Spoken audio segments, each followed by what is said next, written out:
You're listening to Nocturnal Nightmares. While the world sleeps peacefully, we open the door to what lies beneath. The stories that surface in silence, the fears that rise in the dark. These are not dreams, they are reminders. Stay with us. And don't close your eyes just yet.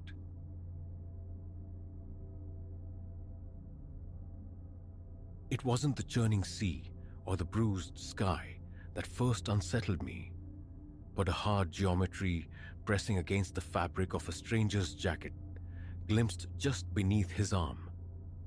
In that instant, the mundane passage across the water fractured.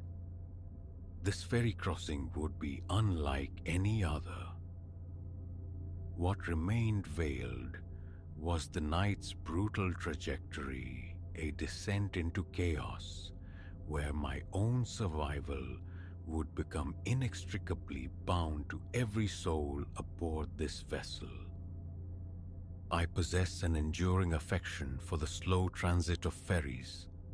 A certain tranquility resides in the deliberate glide across water, the shoreline dissolving into memory as the destination slowly coalesces from the haze. A business obligation beckoned, and the overnight ferry offered thrift and the promise of rest within a private cabin. A far more appealing prospect than the sterile hurry of flight. As we embarked, the heavens wept, great bruised clouds bleeding into a darkening sky. Wind lashed the waves into frothing peaks. Yet, the captain, radiating practiced calm, dismissed the burgeoning tempest. A bit of autumn squall, he declared, his smile a beacon against the gloom. I found my cabin, compact yet adequate, featuring a narrow berth and a minuscule porthole framing the agitated water. The familiar thrum of the engines, the slow pull away from the quay. These initial moments resonated with the customary thrill of departure. After stowing my meager belongings, the urge to witness our leave-taking drew me towards the observation deck. There he stood, mid-40s perhaps, hair shorn close to the scalp, a countenance seemingly chiseled from perpetual disapproval. He leaned near the railing, his gaze sweeping the scattered passengers with an unnerving intensity. It was then again I saw it. The unmistakable bulge beneath his coat. A firearm, no doubt. A frantic pulse hammered against my ribs. Surely an illusion, a trick of the dimming light. Who brings such an object onto a passenger ferry? I wrestled with denial, conjuring alternative explanations. An awkwardly placed phone, a bulky wallet, yet a cold certainty settled deep within. My scrutiny must have been palpable, for his head snapped towards me, eyes locking with mine. A beat of short, silent acknowledgement passed between us. Then a smile flickered across his lips. Devoid of warmth, all sharp edges and calculation, before he deliberately turned his back. I fled to the relative sanctuary of my cabin, thoughts skittering like frightened birds. Report it? But the specter of error, of causing undue alarm, held me captive. I resolved to remain vigilant, to act only upon further, undeniable evidence. Night deepened, and the storm unleashed its full fury. The ferry became a groaning beast, shuddering as it cleaved through waves that swelled into liquid mountains. Most passengers sought refuge in their cabins or the main lounge, escaping the wind's howl and the stinging spray that raked the decks. Sleep eluded me, drawn by a need for company. or perhaps just light, I navigated the swaying corridors to the lounge. It was sparsely populated. Figures huddled in armchairs, lost in books, murmuring conversations, or attempting uneasy slumber. Procuring coffee from the small counter, I claimed a seat by a window, mesmerized by the violent ballet of the sea outside. And then I saw them. Cale, the man with the gun. Now flanked by two others, they occupied a shadowed corner. Heads bowed together, their conversation a low, urgent hum. As I watched, transfixed, one passed a slim object to the others. It flashed briefly under the light. A key card, the type granting access to crew-only sections. A visceral chill traced my spine. This was no random convergence. Their purpose, whatever it entailed, radiated menace. My mind raced, seeking the course of action, when a sudden disturbance near the lounge entrance fractured the uneasy quiet. A woman, her face contorted with terror, grappled verbally with a uniformed crew member. "You don't grasp the danger," she cried, her voice escalating into hysteria.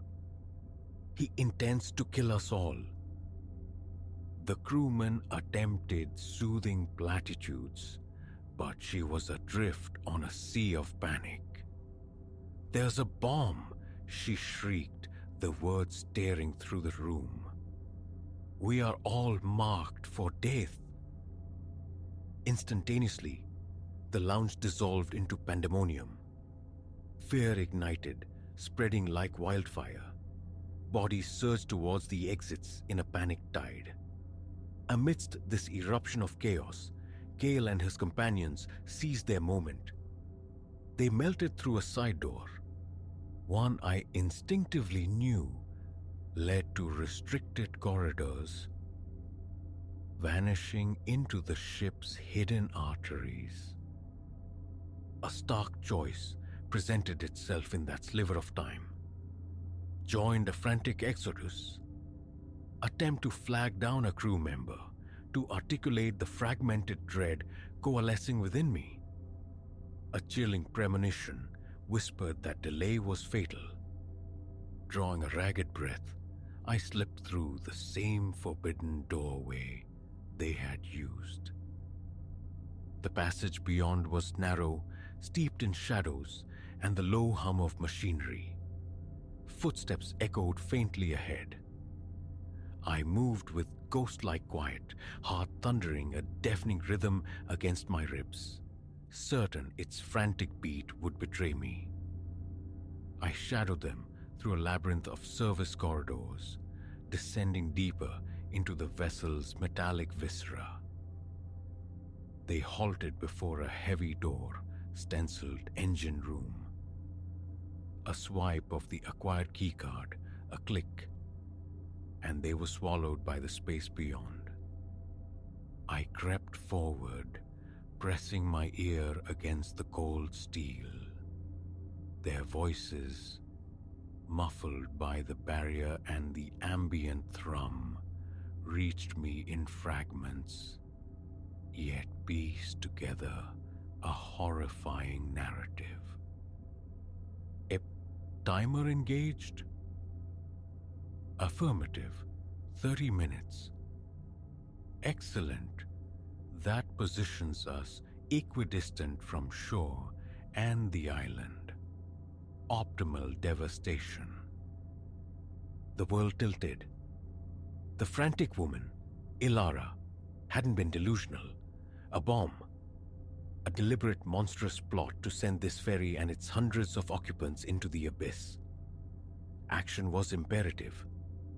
But what could I, a mere businessman adrift in a nightmare, possibly do?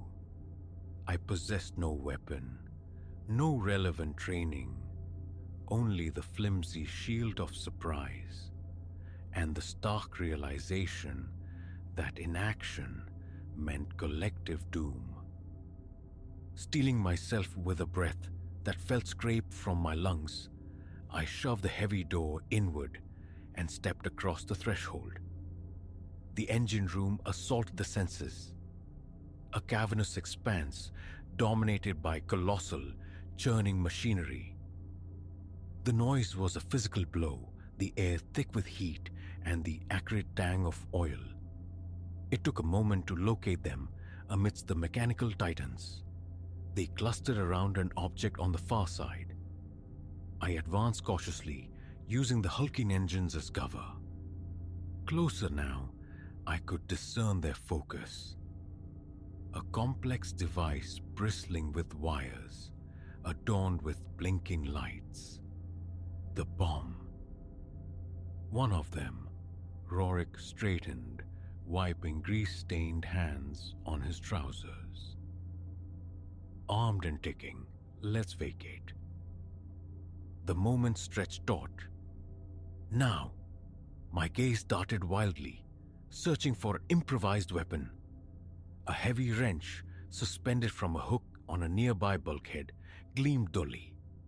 I seized it, its cold weight a small anchor in the swirling panic. As they turned towards the exit, I emerged from behind the engine block.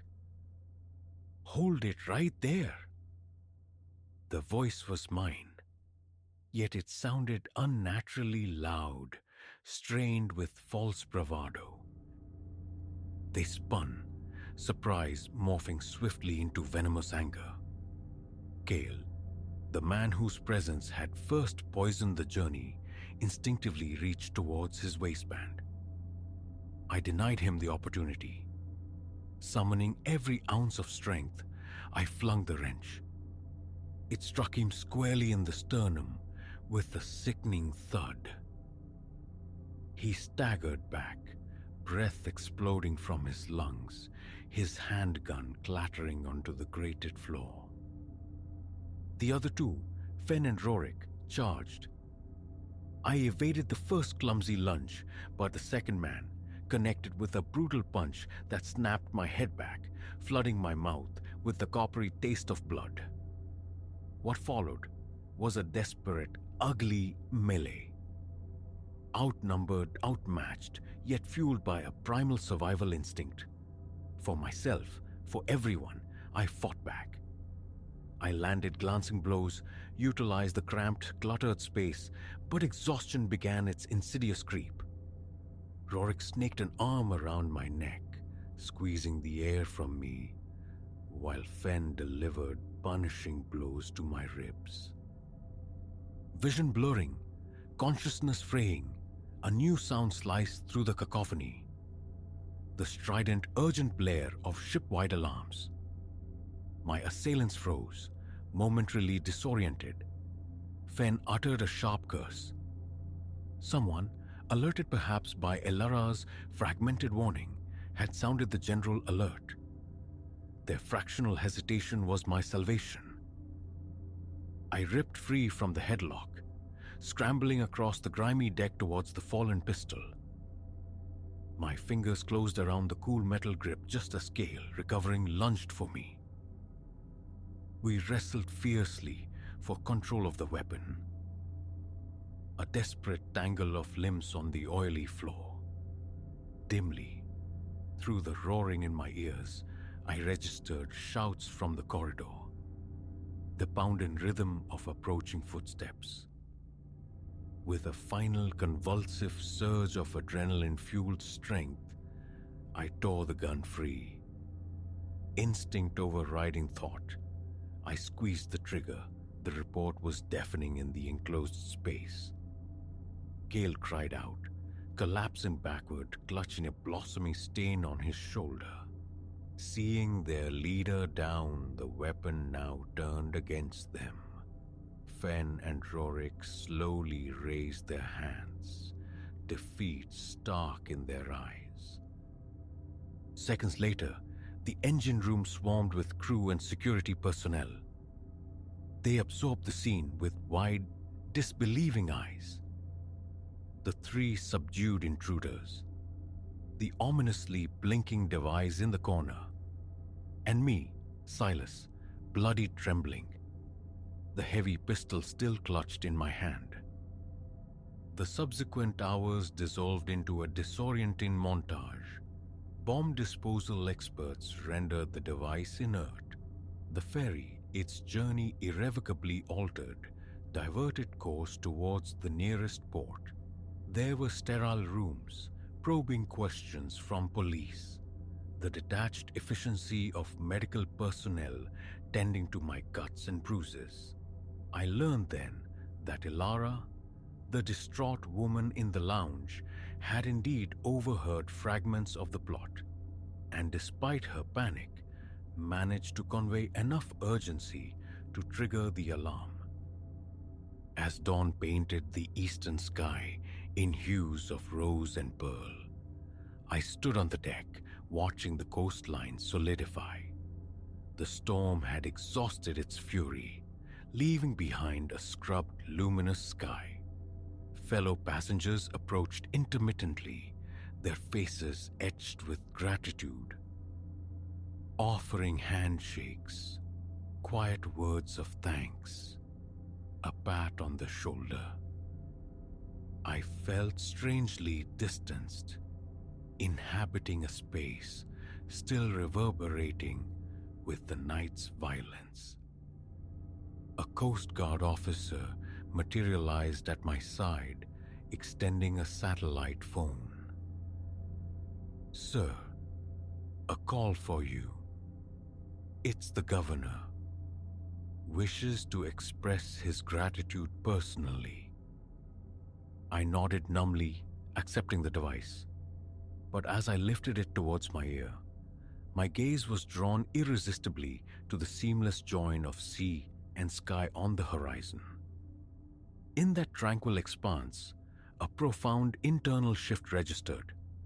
I had stared into the void and refused to blink. Lives had hung in the balance, and somehow I had tipped the scale. The ferry passage, intended as mere transit, had become a crucible.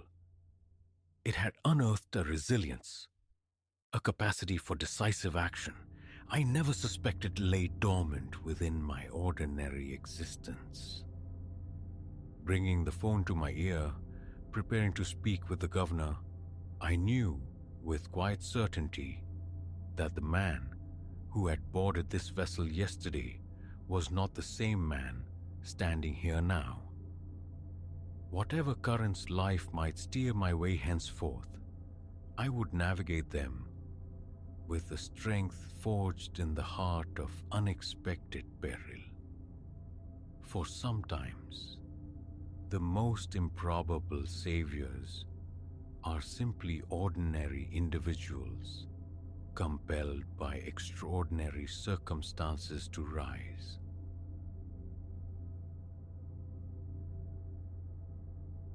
"3 o'clock, the deepest hour bled into the storm's fury, and then came the assault upon my door.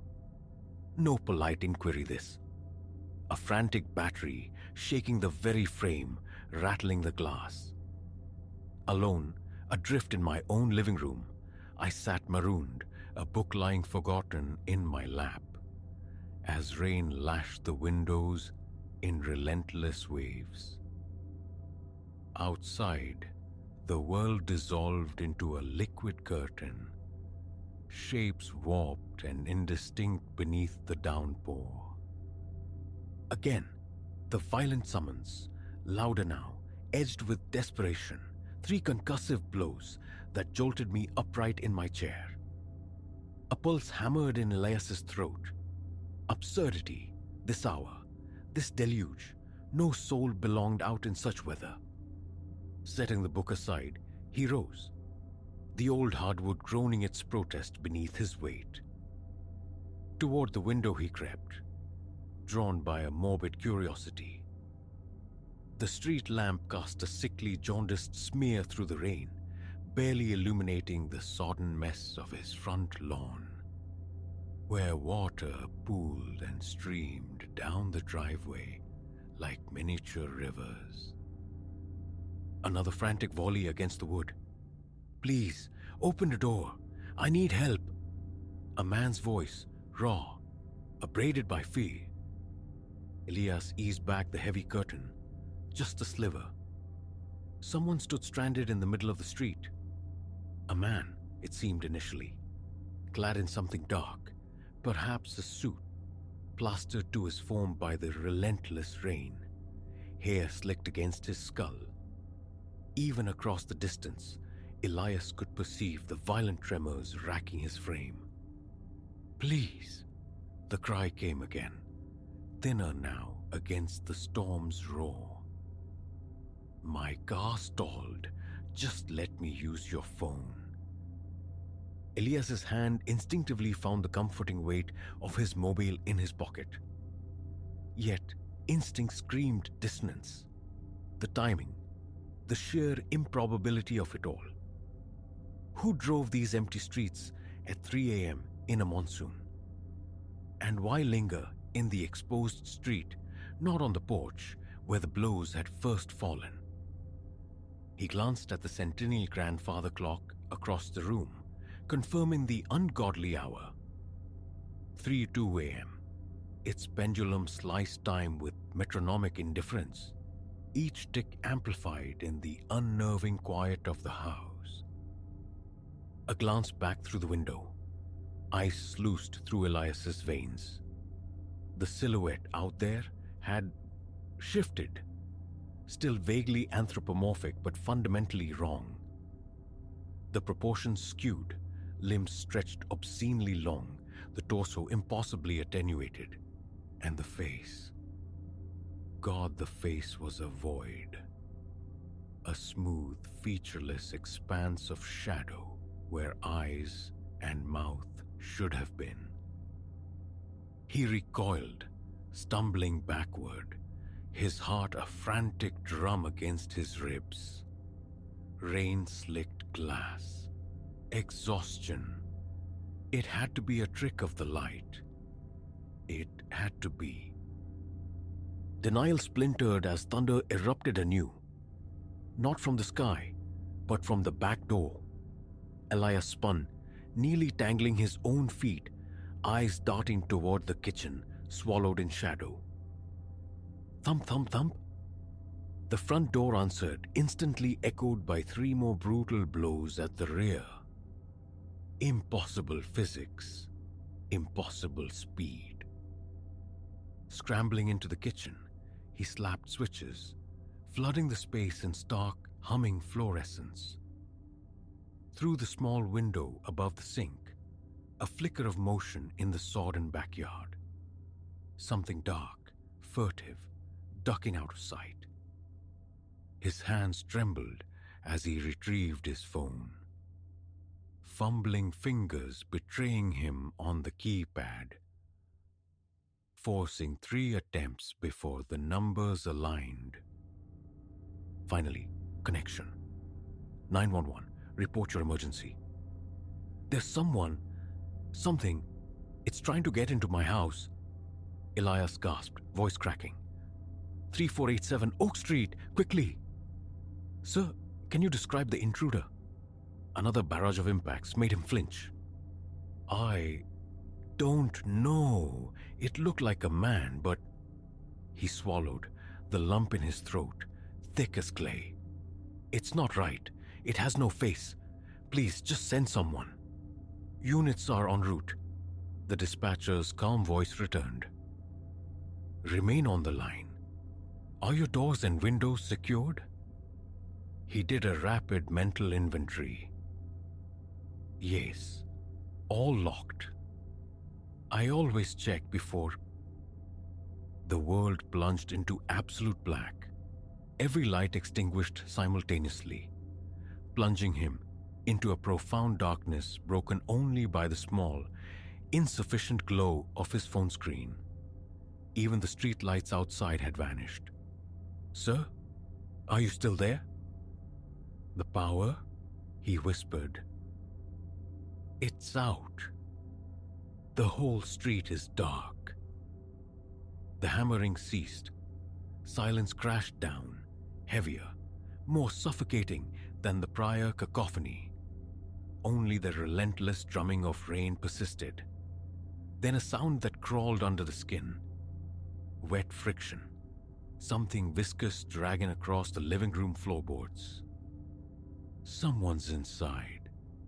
He breathed into the dead phone line. The words barely audible.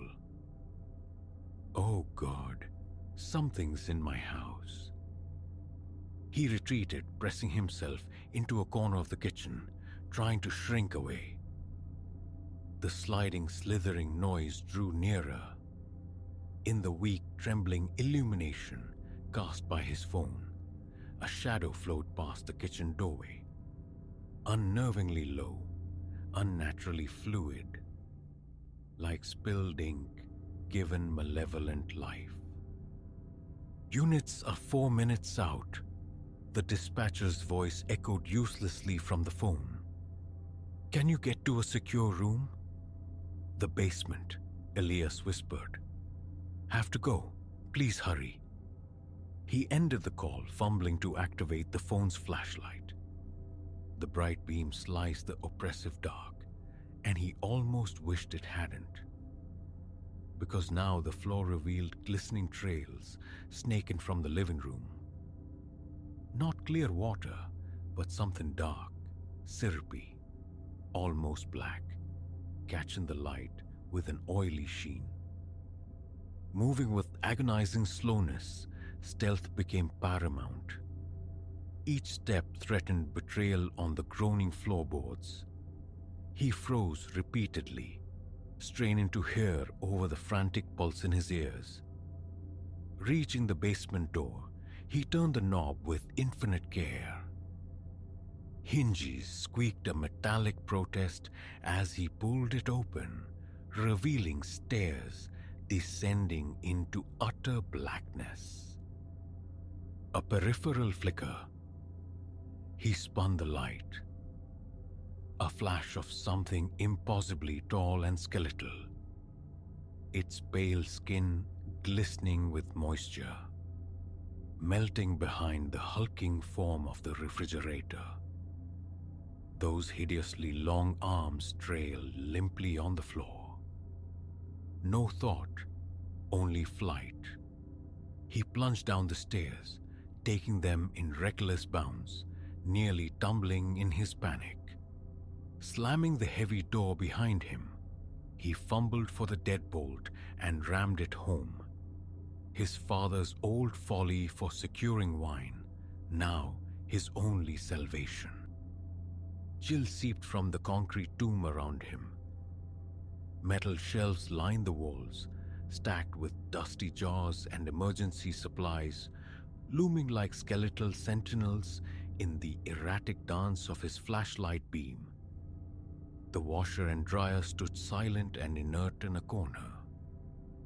He backed away from the stairs until his shoulders met the cold wall, then slid down to the floor, his entire body racked with tremors.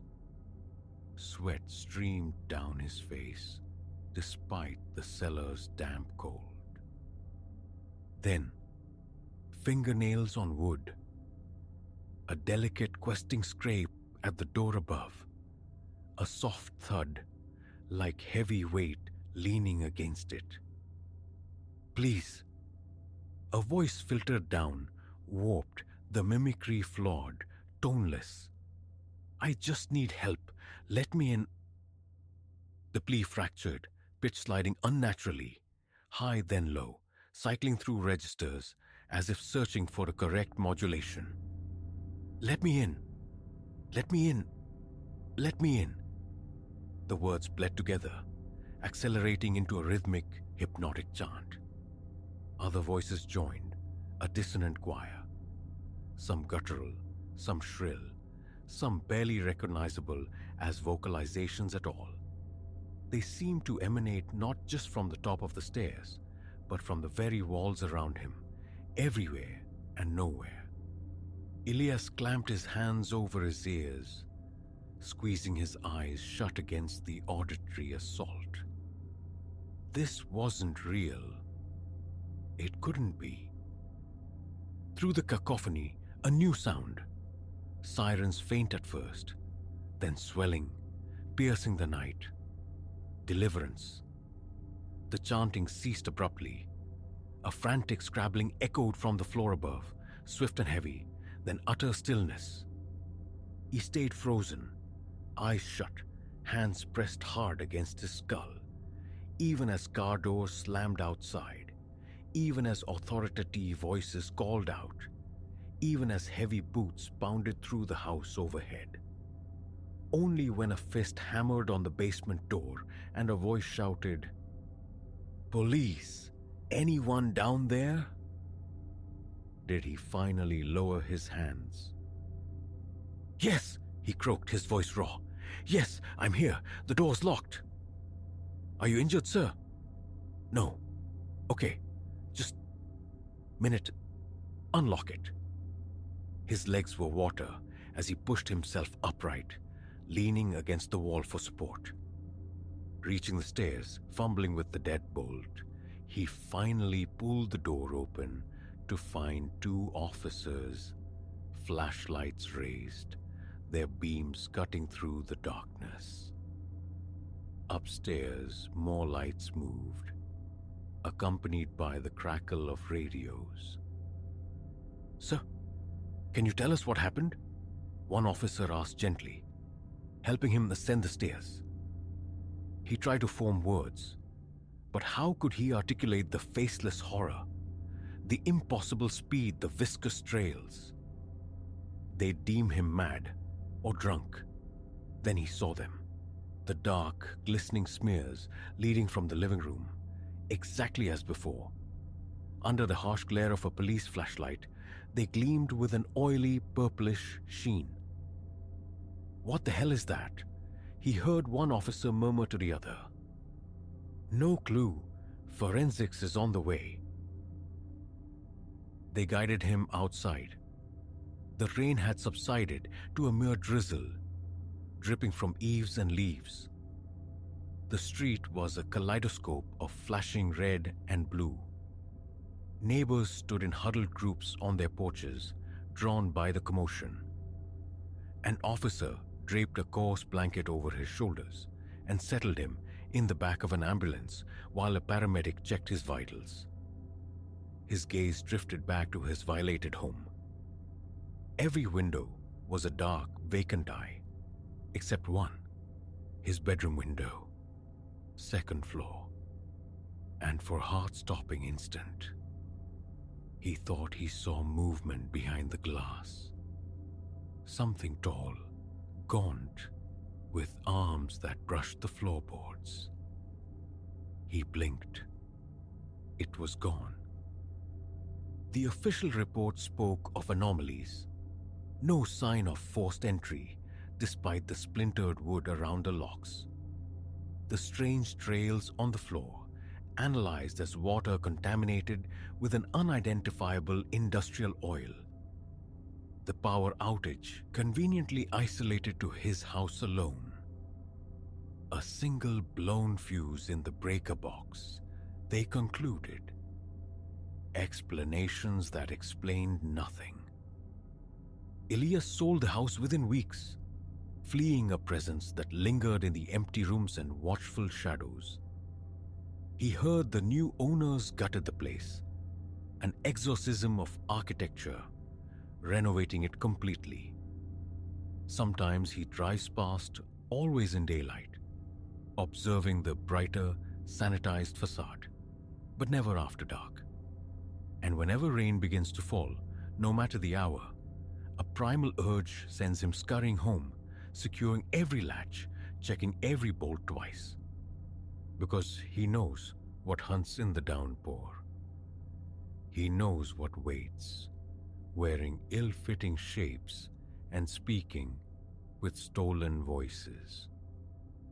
And sometimes, cocooned in the fragile safety of his new bed on storm-racked nights, he hears it.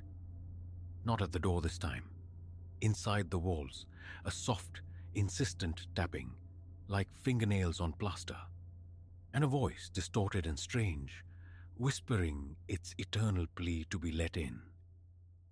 He just pulls the blankets tighter, waits for the dawn, and remembers. Some thresholds are sacrosanct. Some cries for help are deadly invitations. And nothing remotely human ever comes knocking at 3 in the morning.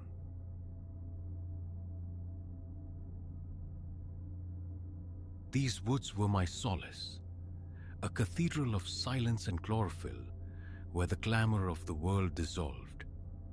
Yet on that particular day, as twilight bled mauve and umber through the canopy, staining the lengthening shadows, I blundered into a violation that would fracture my sense of real. Deep within the forest's untrodden heart, where the air itself seemed steeped in rot and a dust of ages, lay the nexus.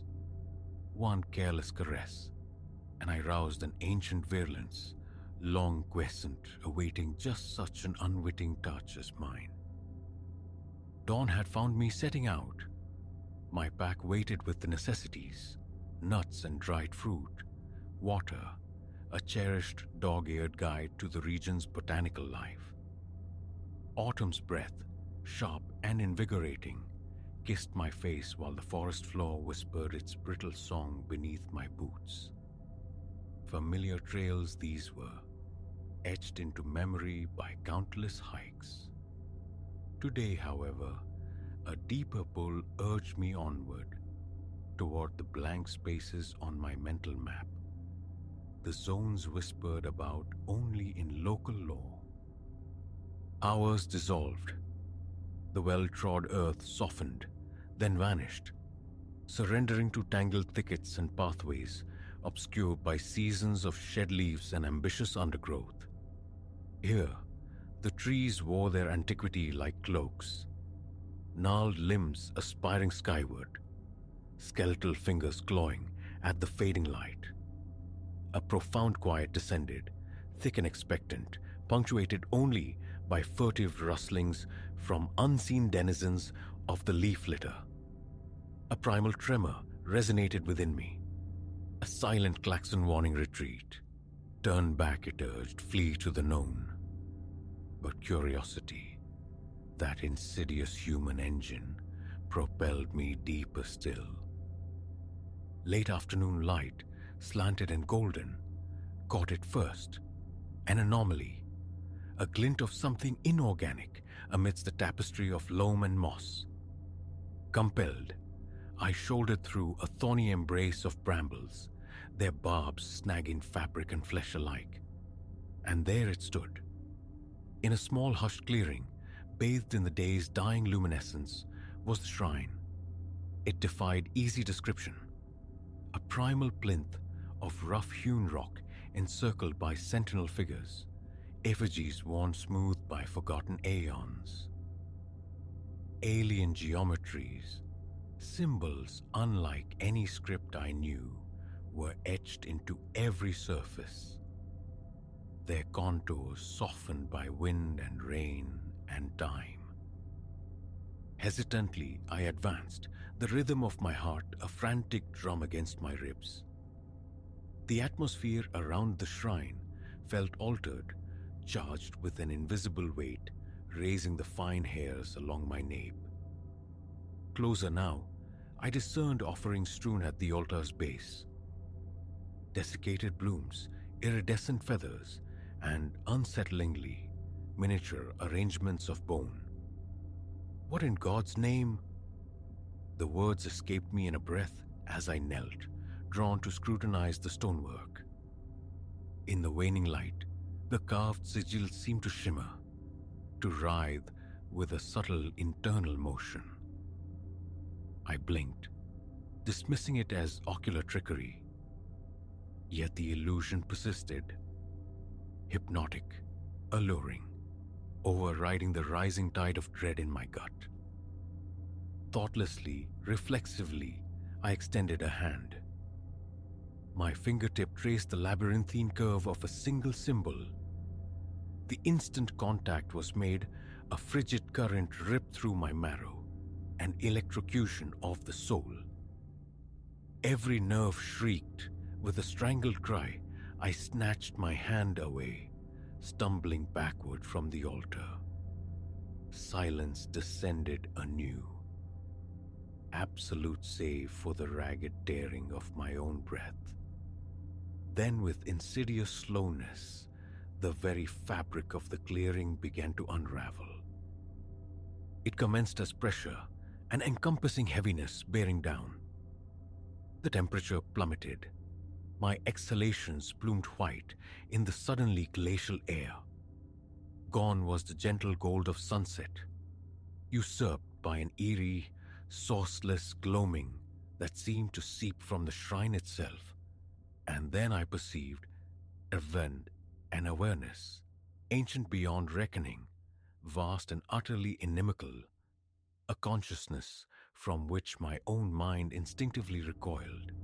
It felt as though the forest itself had gained sentience, each trunk, each stone, suddenly imbued with a horrifying, watchful life. Survival screamed. I turned to bolt, but crashed hard against an unseen impediment at the clearing's edge. It yielded like solid force, a wall of sheer pressure that threw me sprawling onto the damp earth. Panic, sharp and cold, constricted my throat. Scrambling upright, I cast about wildly for egress. But the clearing had transformed.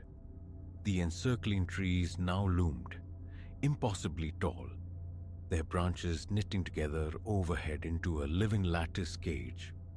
Within the deepening gloom, movement flickered, forms that defied geometry, skittering at the periphery of my vision.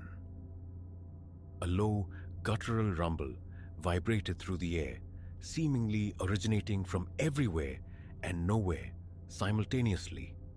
I spun, seeking its source, finding only the mute, ominous presence of the shrine at the clearing's heart. Who's there? My voice was a thin, trembling thread. Is anyone? Another growl answered, closer this time. I felt a phantom heat, like rank breath, upon the back of my neck. Whirling again revealed only vacant air. My heart hammered against my ribs. A frantic prisoner, retreating slowly, eyes scanning the fluid shadows. I whispered a plea to the encroaching dread. Please, let me leave. I'm sorry. I meant no harm. A laugh echoed then, cold and devoid of mirth, brittle as cracking ice. At last, a voice resonated, not through my ears, but directly within the hollows of my skull. Ancient, terrible, like millstones grinding bone. Too late, small thing. It pulsed. You stirred us from our slumber. Now, the dead. Shadows around me thickened, coalescing into monstrous shapes that mocked definition. Pinpoints of light ignited within the darkness. Eyes, hungry and inhuman. Talons unfurled, sharp and eager, reaching. A scream tore from me then, raw terror ripping through my throat. I ran, directionless, propelled only by the desperate need to escape the closing horrors. Yet, however fast my legs churned, the clearing stretched, an elastic prison, the shrine, an unwavering anchor point just beyond reach. Time lost its moorings. I fled through a landscape woven from nightmare. Minutes or millennia might have passed. My lungs burned like forge fires. Limbs quaked with exhaustion. But stopping meant surrender, meant being overtaken by those things. Just as collapse felt inevitable, as my body screamed for cessation, I saw it. A fissure in the oppressive gloom, a sliver of ordinary woods beyond. A final desperate surge propelled me toward it. For one suspended heartbeat, claws grazed my back. Hot breath singed my neck. Then I burst through, tumbling down a slope slick with fallen leaves. I landed heavily, the impact stealing my breath. For a long moment, I lay still, gasping, afraid to look, afraid to confirm. Gradually, the mundane symphony of the forest reasserted itself. Wind sighing through leaves, the distant cry of a nightjar. Tentatively, I opened my eyes. I lay at the foot of a small incline, surrounded by blessedly normal trees. Sunset painted the western sky in hues of fire and rose. No clearing, no shrine, no horrors. Slowly, aching in every joint, I hauled myself upright. My clothes were shredded, skin cross-hatched with scratches and blooming bruises. But I breathed. I had escaped. Or had I? Standing there, striving to orient myself, a profound chill traced my spine. Because there, dimly visible between the tree trunks, was a flicker of something alien. A rough stone altar ringed by time-scarred totems. The blood froze in my veins as the awful truth crystallized. There had been no escape. The nexus and the ancient malice I had provoked remained, watching, waiting. I ran, faster than I thought possible, faster than I had ever run. I didn't pause, didn't look back, until the familiar shape of my car emerged at the trailhead miles distant. Driving away, hands trembling on the wheel, the sensation of being pursued was a palpable weight. In the ensuing days, I clung to rationalizations. Hallucination, exhaustion, dehydration crafting a waking nightmare. But in the quiet hours, when shadows pool deep and the world holds its breath, I feel it. That primordial, malevolent awareness, observing me from just beyond the thinnest veil. I understand now. There is no true flight from what I awakened in that grove. It is out there, patient as stone, eternal as decay, waiting for my vigilance to fray. And when it does, when the membrane between its reality and mine inevitably thins, it will reach for me again. All precipitated by a single touch, a moment's reckless curiosity. I trespassed upon ground forbidden to the living, and in doing so, irrevocably bound my fate to it. The shrine in the woods may have retreated from sight, but its awakened hunger persists. Sooner or later, it will find me.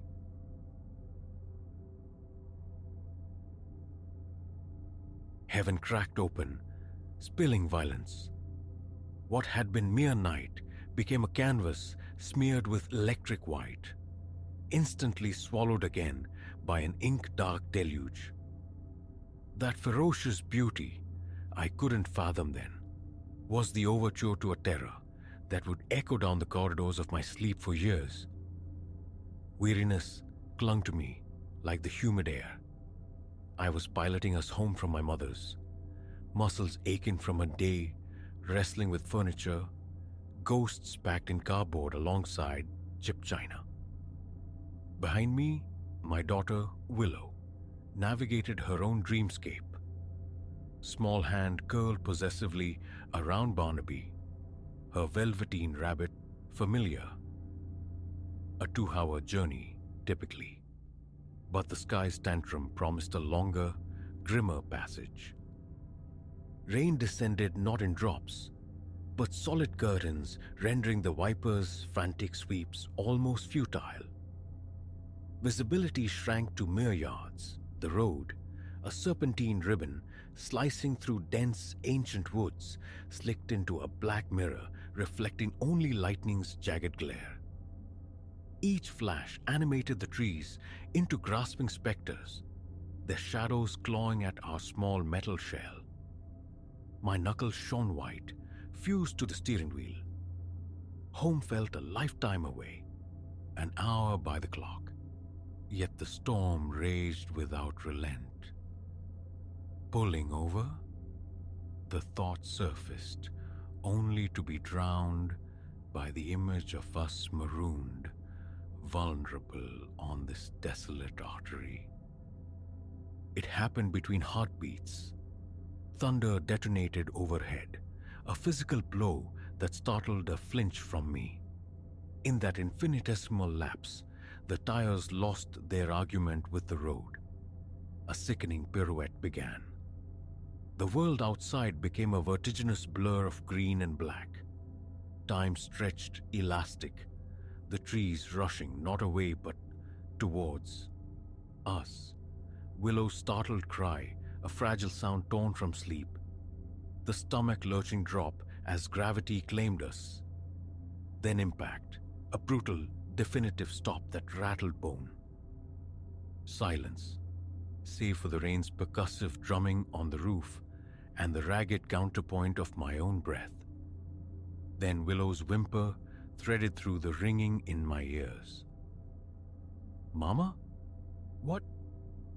I twisted, ignoring the sharp protest in my neck. "Shh, sweetling. Just a little bump. Are you hurt anywhere?"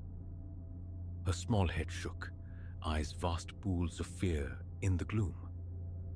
Relief, potent and swift, washed through me. I assessed our predicament. The car tilted drunkenly, nose buried against the thick trunk of an oak halfway down a muddy embankment.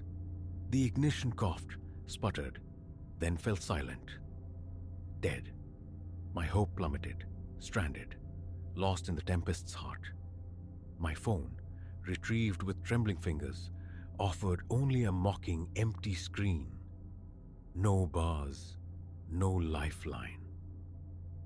"Right," I forced calm into my voice. "A thin veneer for Willow's sake. It's okay. Someone will drive by. We'll flag them down."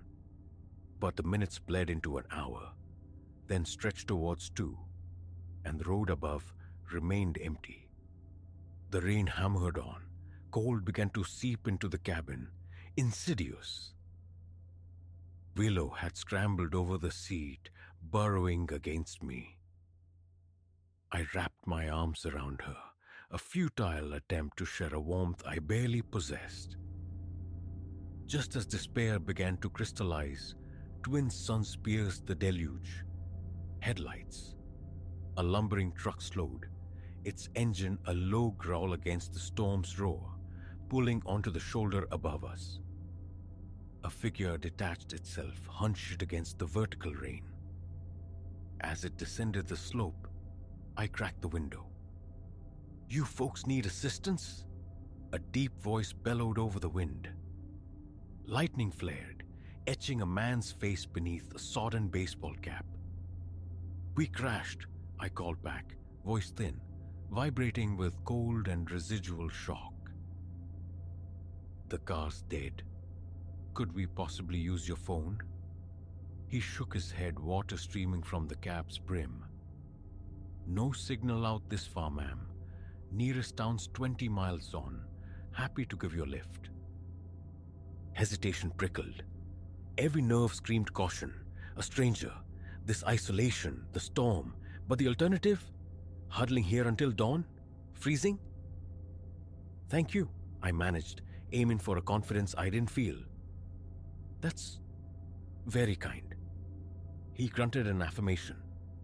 "Grab your essentials. Let's get you out of this." I retrieved our jackets, Willow's rabbit, helped her clamber out into the assaulting rain, the mud sucking at our shoes as we struggled up the slick embankment. He stood by his truck, passenger door gaping open. Closer now, under the weak glow of his cab light, something snagged my attention. An odd stillness in his face, a flicker in his eyes, cold and sharp as chipped flint. Instinct, primal and screaming, coiled in my gut. "You know," I stalled, pulling Willow tighter. "Perhaps we should just wait for the authorities. Someone must have seen the car." The shift was instantaneous. The veneer of helpfulness dissolved, revealing something granite hard beneath. That wasn't a question, lady, he said. The folksy drawl vanished, replaced by gravel and ice. My blood turned glacial as his hand dipped inside his jacket. Metal winked, a blade, hungry in the dim light. Get in the truck, he commanded, voice low, lethal. Both of you, now. Willow made a small, terrified sound, pressing herself into my leg. My mind raced, a frantic scramble for an escape that wasn't there, alone, unarmed, trapped by the storm and this sudden predator. Please, I whispered, the sound barely audible. We don't have anything. Just let us go. A harsh bark of laughter escaped him, swallowed by another thunderclap. Oh, you're in trouble. Deep trouble. Now move before I get impatient. I looked down at Willow's terrified face, then back at the man. The knife a glinting promise of violence. In that suspended moment, resolve ignited. Adrenaline surged, shoving Willow behind me with one arm. I launched myself at him with the other. Surprise bought me a second. We tumbled together into the mire. Willow screamed. We grappled, slick mud and driving rain making purchase impossible. The knife blade flashing perilously close. He was stronger. His weight bore down, hands finding my throat, squeezing. Stars exploded behind my eyes, darkness encroaching. Then, a wet, solid thwack. The pressure vanished. Air flooded my lungs.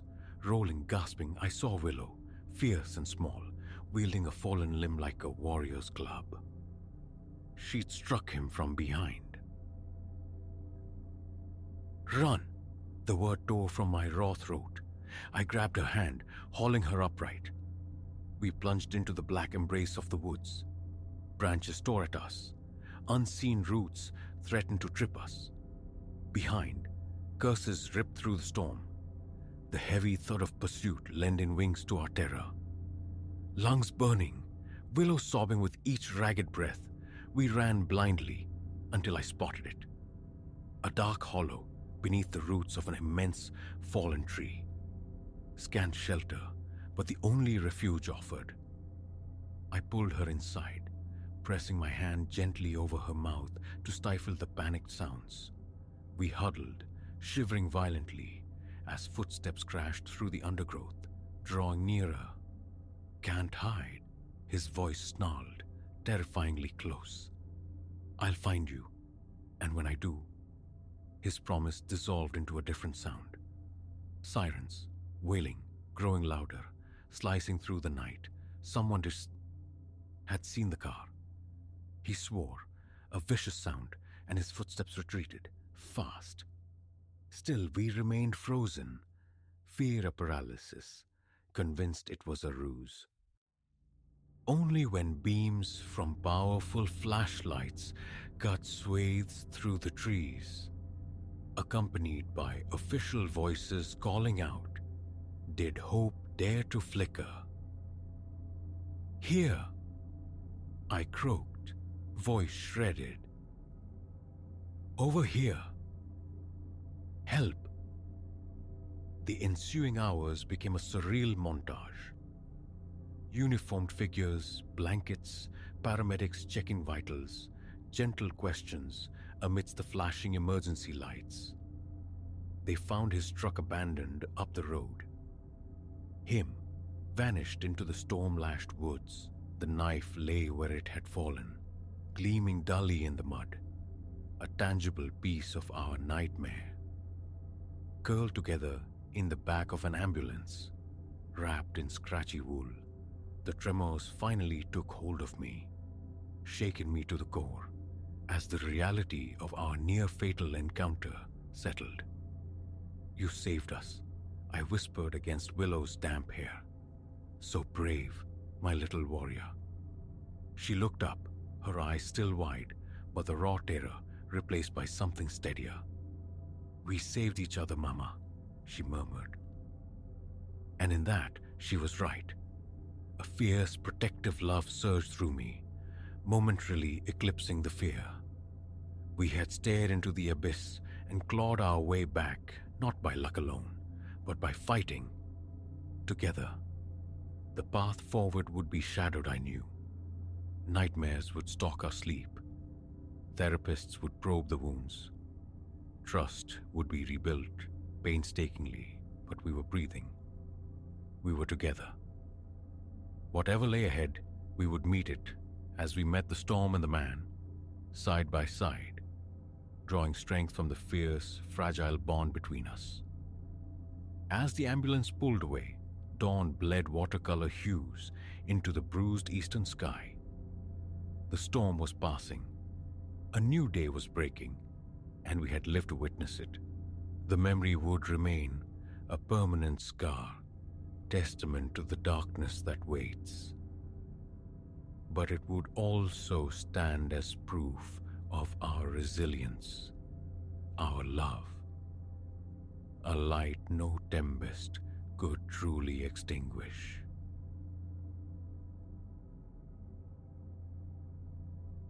The twin beams of my aging sedan sliced through the deluge, painting the empty highway slick and black under a sky weeping sheets of water. A cardinal rule, etched deep, never stop for strangers. But this night, the storm raged with biblical fury, and the silhouette huddled roadside wasn't just a stranger. It was a soul drowning in the elements. Leaving someone to that chaos felt like a cruelty I couldn't stomach. How fragilely ignorance shields us. How could I have known this single act of reluctant compassion would unravel into a waking nightmare? Work had bled me dry, a long shift leaving only the desire for home's quiet sanctuary, a book's gentle oblivion. The storm, a sudden ambush, had scoured the highway clean of traffic, transforming familiar asphalt into a lonely, liquid ribbon. Squinting past the frantic sweep of the wipers, I saw him, a solitary figure, thumb hopefully angled skyward against the downpour. Even blurred by distance and rain, his saturation was absolute, clothes plastered to him like a sodden shroud. A pang, sharp and unwelcome. Sympathy. Nobody deserved this tempest. Slowing, tires whispering on the flooded road, I eased onto the shoulder. He jogged towards the car, a hunched shape battling wind and water. I reached across, pushing the passenger door open against the gale. "Thank you," he gasped, sliding in, shedding rivulets onto the worn upholstery. "Thought I'd be out here till dawn." His voice was rough, strained. "No trouble," I managed, aiming for casual warmth over the unease already coiling in my stomach. "Whereabouts are you headed?" "Just up the road," he answered, frustratingly vague, rubbing chilled hands together. "Seriously, I owe you." I nodded, merging back into the torrential emptiness. The rhythmic slap, slap, slap of the wipers became the dominant sound, carving out the silence between us. Peripheral glances sketched him in. Younger than first impressions suggested, maybe mid-20s, dark hair plastered to his forehead above a scruffy beard. His eyes darted restless, never quite landing, cataloging the car's interior with nervous energy. "So," I ventured, desperate to puncture the tension, "what leaves you stranded on a night like this?" A pause, stretched, taut before he replied. "Car gave out, mile or two back. No signal, couldn't call anyone." His explanation felt thin, off-key, perhaps the furtive eyes, the tremor barely perceptible beneath his words. Paranoia, I told myself, just my own weariness amplified by the storm. "Rotten luck," I offered. "Good thing I drove by, eh?" He nodded, the ghost of a smile touching his lips. Yeah, lucky. We drove on, swallowed by the roaring dark, punctuated by thunder's distant percussion. The road demanded my attention, yet I felt his gaze on me, a prickling awareness on my skin. The hairs on my nape lifted, my grip tightened on the wheel. Mind if I try the radio? I asked, needing noise. Any noise, to fill the suffocating quiet. Sure, go ahead, he murmured. As my fingers reached for the knob, the dashboard lights flickered across his arm, and I saw it. A dark, irregular stain blooming on his jacket sleeve. Not grime, not oil. Something deeper, more viscous. My blood went glacial. Had he hurt himself with the car? Or was the stain witness to something far darker? Breathe, I commanded myself. Keep it steady. Don't let him see the fear now, clawing its way up my throat. So, I began again, my voice sounding alien brittle. Where exactly is up the road? He shifted. A subtle movement, but I saw his hand drift towards his pocket. Just keep driving, he instructed, his tone shedding all pretense of gratitude, hardening into cold command. I'll tell you when. The realization struck with physical force, a hammer blow to the chest. Not a stranded traveler, something else. Dangerous, fugitive maybe. And here I was, cocooned with him in metal and glass, utterly alone on a desolate highway. The storm providing perfect cover. Options flickered and died. Overpower him. He was larger. And that pocket. What did it hold? Crash deliberately. At this speed, it was suicide roulette. Look, I pleaded, striving for a calm I didn't feel. I don't want any problems. Just tell me where you need to be dropped. I'll take you, no questions. A laugh escaped him, harsh and devoid of humor, scraping against my nerves. Bit late for that now, isn't it? You've already seen.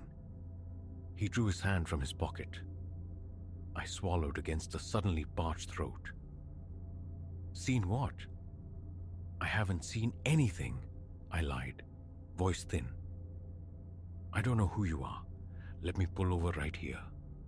We both walk away. Forget it happened. Nice sentiment, he sneered. The click was impossibly loud in the close confines, echoing above the rain's drumming, a switchblade snapping open. But our little trip, it's far from over. The frigid kiss of steel pressed against the side of my neck. Options evaporated. Action, immediate and desperate, was all that remained. Without conscious thought, I slammed the brakes. Hard.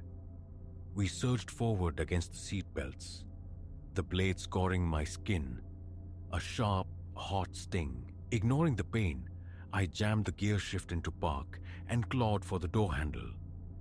Too slow. His hand shot out, clamping onto my arm like a vice, yanking me back. A scream tore from my lungs, swallowed instantly by the storm's roar. Futile. Shut up, he snarled, the knife biting deeper. Another sound, I'll open you up. Terror locked my muscles. Rain lashed the windshield. Lightning strobed, illuminating his face in stark, terrifying flashes. Eyes wide, manic, glittering, with energy that promised utter chaos. Now, he breathed, low and menacing, you're going to drive. You don't stop again until I say so. Understand? A choked nod was all I could manage. Trembling hands found the gear shift, eased the car back into drive, pressed the accelerator with agonizing reluctance. We plunged deeper into the night, down the highway, that now felt like a tunnel with no exit. My mind raced, a frantic scramble for escape. Family, friends, would they ever know?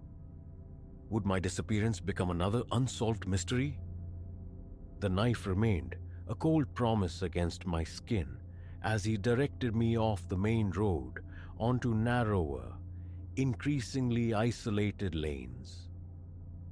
Each turn took us further from civilization, further from hope. "Please," I whispered, the word barely audible. "Let me go. I won't say anything. I swear." That chilling laugh again. "Still don't get it, do you? There's no turning back. Not for you. Not for me." A sob hitched in my throat as the finality crashed down. This wasn't about a ride or money. His intentions were far darker, and I was utterly trapped. Or was I? Rounding a sharp, unlit curve, an idea detonated. Reckless, maybe fatal, but the only card left to play. A deep breath, stealing frayed nerves. Then, one fluid, violent motion. I wrenched the steering wheel hard right. The sedan screamed off the pavement, tires losing purchase on the sodden verge. The world dissolved into a nauseating vortex of spinning darkness, rain-streaked glass, and the shriek of tortured metal.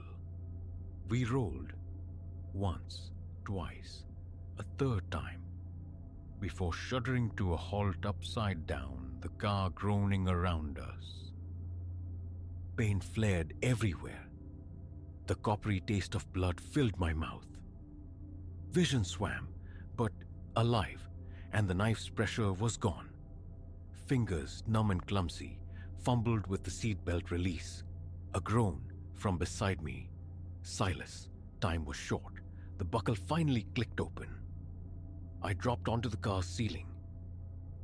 Ignoring the fire consuming my ribs, I crawled towards the shattered side window. Rain poured in as I hauled myself out into the storm's embrace.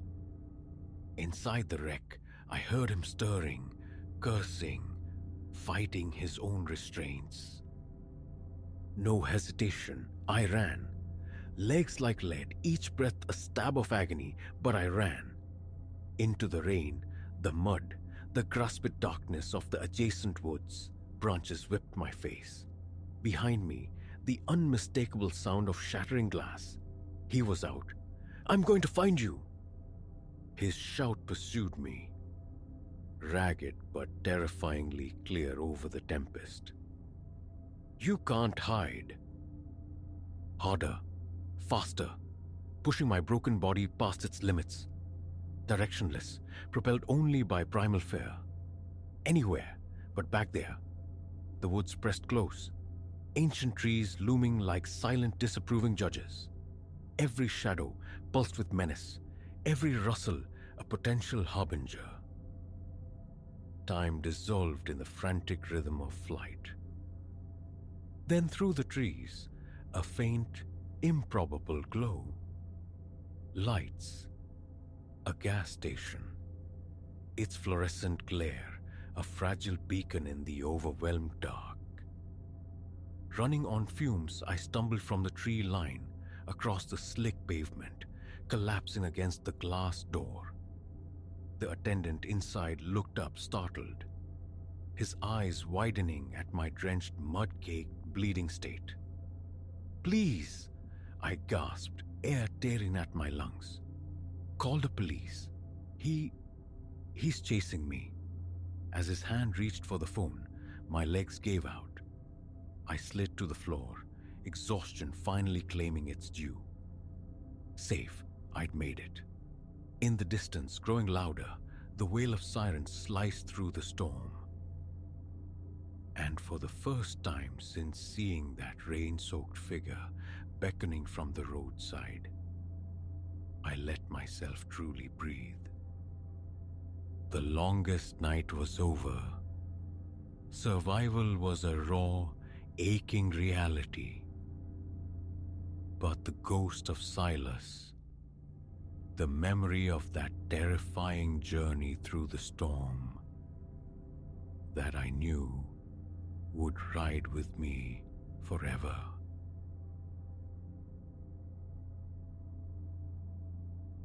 The initial impact flung me forward, the safety harness biting deep into my ribs.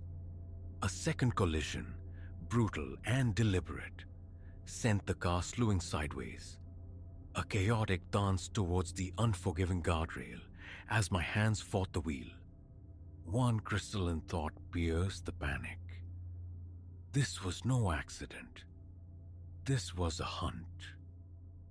It had begun as just another day dissolving into dusk. I was navigating the long ribbon of highway homeward after a business engagement. A 6-hour transit etched into muscle memory. The sun bled across the western sky, a breathtaking spectacle of molten orange and bruised violet. How serene, I'd mused. How utterly tranquil. A peace poised on the precipice of annihilation. 4 hours had melted away on the asphalt. The highway's hypnotic drone, punctuated only by fleeting glimpses of roadside diners and slumbering towns. As twilight deepened into true night, the traffic thinned, leaving vast, echoing stretches where my vehicle sailed alone. The solitude had always been a welcome companion on these nocturnal journeys. Then, the first flicker of disquietude. Twin beams materialized in the rearview mirror, insistent, unwavering. They'd shadowed me for some miles, maintaining a constant, unnerving proximity. A highway accommodates many travelers, I reasoned initially. Yet, as the odometer relentlessly clicked over and the vehicle behind clung fast, refusing the open lanes, a cold tendril of apprehension began to coil in my gut. I feathered the brakes, a subtle signal. They didn't decelerate. Instead, the lights surged, closing the void between us with predatory speed. My pulse quickened, a frantic drum against my ribs. This deviated sharply from the highway's unwritten rules. My foot depressed the accelerator, seeking refuge in distance. A fleeting respite shattered almost instantly as the pursuing headlights swelled again, matching my velocity. What in God's name? The words were a ragged whisper, my gaze darting between the vanishing point ahead and the relentless glare behind. Those lights seemed to burn brighter, imbued with a malevolent intensity. Pulling over felt like surrender, a fatal error. Whoever piloted that machine harbored ill intent. Evasion, or reaching civilization, felt like the only paths to survival. I pushed the engine harder, coaxing speeds from it that felt reckless, illicit. It screamed its protest, a high-pitched whine against the rushing wind. The reflection confirmed my fear. They accelerated too, latched onto my bumper like a remora. Sweat slicked my palms. My knuckles were white mountains on the steering wheel. I weaved, a desperate ballet across the lanes, hoping to break the invisible tether. They mirrored every move, fluidly, perfectly. That's when the first brutal concussion came, a solid blow to the rear that sent the car fishtailing wildly. I wrestled it straight, the pounding in my ears drowning out the engine's roar. Right, I gasped, forcing air into constricted lungs. Okay, this is real, think, what now? One hand scrabbled for my phone, the other locked on the wheel, no signal, predictably barren. Trapped between dense, swallowing forests flanking the highway, utterly isolated. The next impact struck the flank. The other car had drawn parallel, then veered sharply, a deliberate T-bone into my passenger side. The world became a sickening vortex, spinning me towards the metal embrace of the guardrail. I wrenched the wheel, a violent counter turn, somehow keeping rubber on asphalt by sheer reflex. Adrenaline detonated within me, a blinding chemical flare. This wasn't mere aggression. This was calculated violence, an attempt on my life. An exit sign flared ahead. Impulse overriding caution, I sliced across 2 lanes, tires shrieking their agony, and plunged onto the ramp. The pursuer followed, but the abruptness of my maneuver had bought me precious yards. The exit disgorged onto a narrow, serpentine track.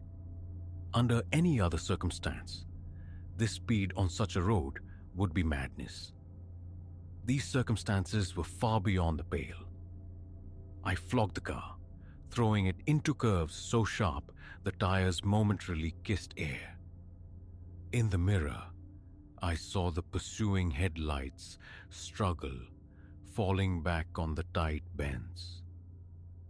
A fragile spark of hope ignited in the suffocating darkness. It died as quickly as it flared.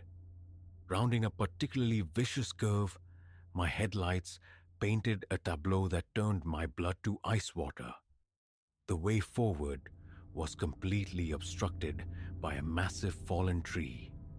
I slammed the brakes, the tires losing purchase on loose gravel, the world decelerating into a horrifying slow-motion crawl. The tree loomed, enormous, final. The shriek of tires echoed from behind me. In that stretched second, death felt absolute, inevitable. At the last conceivable moment, instinct screamed louder than fear. I yanked the wheel sideways. My car bucked off the road, tearing into the dense undergrowth. Branches clawed violently at the windshield as I bounced and jolted through a maelstrom of vegetation.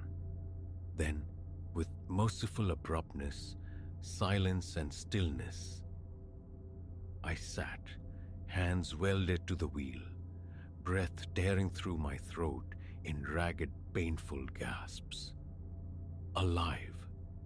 Impossibly, inexplicably alive.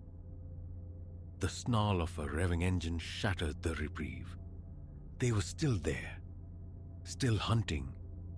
I killed my headlights, sinking low in the seat, praying the thick foliage was an adequate shroud. The pursuing car slowed, then stopped nearby. A door opened, shut with chilling finality. Footsteps crunched on the gravel verge, drawing closer. A stark beam of light sliced through the night, sweeping methodically back and forth. I held my breath, a statue carved from terror. The footsteps paused, agonizingly close. The light played over the leaves mere inches from my sanctuary. "Come out, come out." A voice drifted through the trees, laced with a sickening, playful malice. "Can't hide forever, you know." Frozen, my heart hammered against my ribs. A frantic prisoner, convinced its beat must betray me. The footsteps retreated, then returned, pacing. A cruel game of proximity and withdrawal that stretched minutes into eternities. Finally, a grunt of frustration. Damn it, gone. The footsteps receded. A car door slammed. An engine roared, tires spitting gravel as it sped away into the night. Long after the sound vanished, I remained motionless, coiled tight, convinced it was a ruse, a trap waiting to spring. As the adrenaline tide receded, the stark reality washed over me. Stranded, deep within an unfamiliar forest, my vehicle likely crippled, a homicidal phantom potentially lurking nearby. And still, no signal. Panic threatened, a raw sob escaping before I ruthlessly clamped down. Dissolution was a luxury I couldn't afford, a plan. Staying put felt like presenting myself on a platter should they return. Yet venturing into the black, disoriented forest felt equally perilous. Survival's raw imperative made the choice. I couldn't remain. My phone, wallet, the small emergency flashlight from the glove compartment, my meager provisions. Taking a shuddering breath, I eased the door open, the click echoing like a gunshot in the stillness, and slipped into the encompassing dark. The forest breathed around me, rustling leaves, cryptic calls of unseen birds, the furtive scuttling of nocturnal creatures. Every sound jolted me. Every shadow seemed to coalesce into a pursuing figure. I chose a direction, more by instinct than reason, and began to walk, striving for silence, relying on the scant moonlight filtering through the dense canopy, not daring the flashlight's betraying beam. Hours seemed to crawl by, each step fraught, nerves stretched taut to the breaking point. Every snapping twig was a footfall behind me. Every patch of deeper darkness a potential ambush. Just as despair began to crystallize, just as the urge to simply collapse onto the forest floor and await fate became overwhelming, I saw it. A flicker, distant, faint, but undeniably man-made light. A surge of desperate energy propelled me forward, ignoring the stinging protest of branches against my skin. The deep ache radiating through my legs. Closer now, the light resolved into a small cabin. Smoke curled lazily from its chimney. Warm, inviting light spilled from its windows. I burst from the tree line, a disheveled, wild-eyed apparition. An older couple, seated peacefully on their porch, enjoying the cool night air, startled violently at my sudden frantic emergence. "Please," I choked out, my voice a raw rasp. "Help me. Someone. They tried to kill me." The aftermath unfolded in a disorienting rush of flashing emergency lights. The calm efficiency of paramedics and the relentless cadence of questions. They never found who hunted me that night. The pursuing vehicle surfaced miles away, abandoned, reported stolen from a town I'd driven through hours before. In the weeks, the months that bled into years, the why gnawed relentlessly. Random violence? Or something terrifyingly specific? The uncertainty became its own kind of torment. Perhaps worse than the chase itself, driving became an ordeal, long trips unthinkable for a long time. Even now, the highway triggers a low hum of anxiety. Mirrors are checked compulsively. Awareness of surrounding vehicles is a constant, low-level thrum. But I endured, I evaded, I survived. That knowledge is a shield I hold against the lingering shadows. I am not defined by the terror of that night, but by the fact that I navigated through it. No matter how dark the road ahead might seem, I carry the certainty that I possess the strength to reach the other side.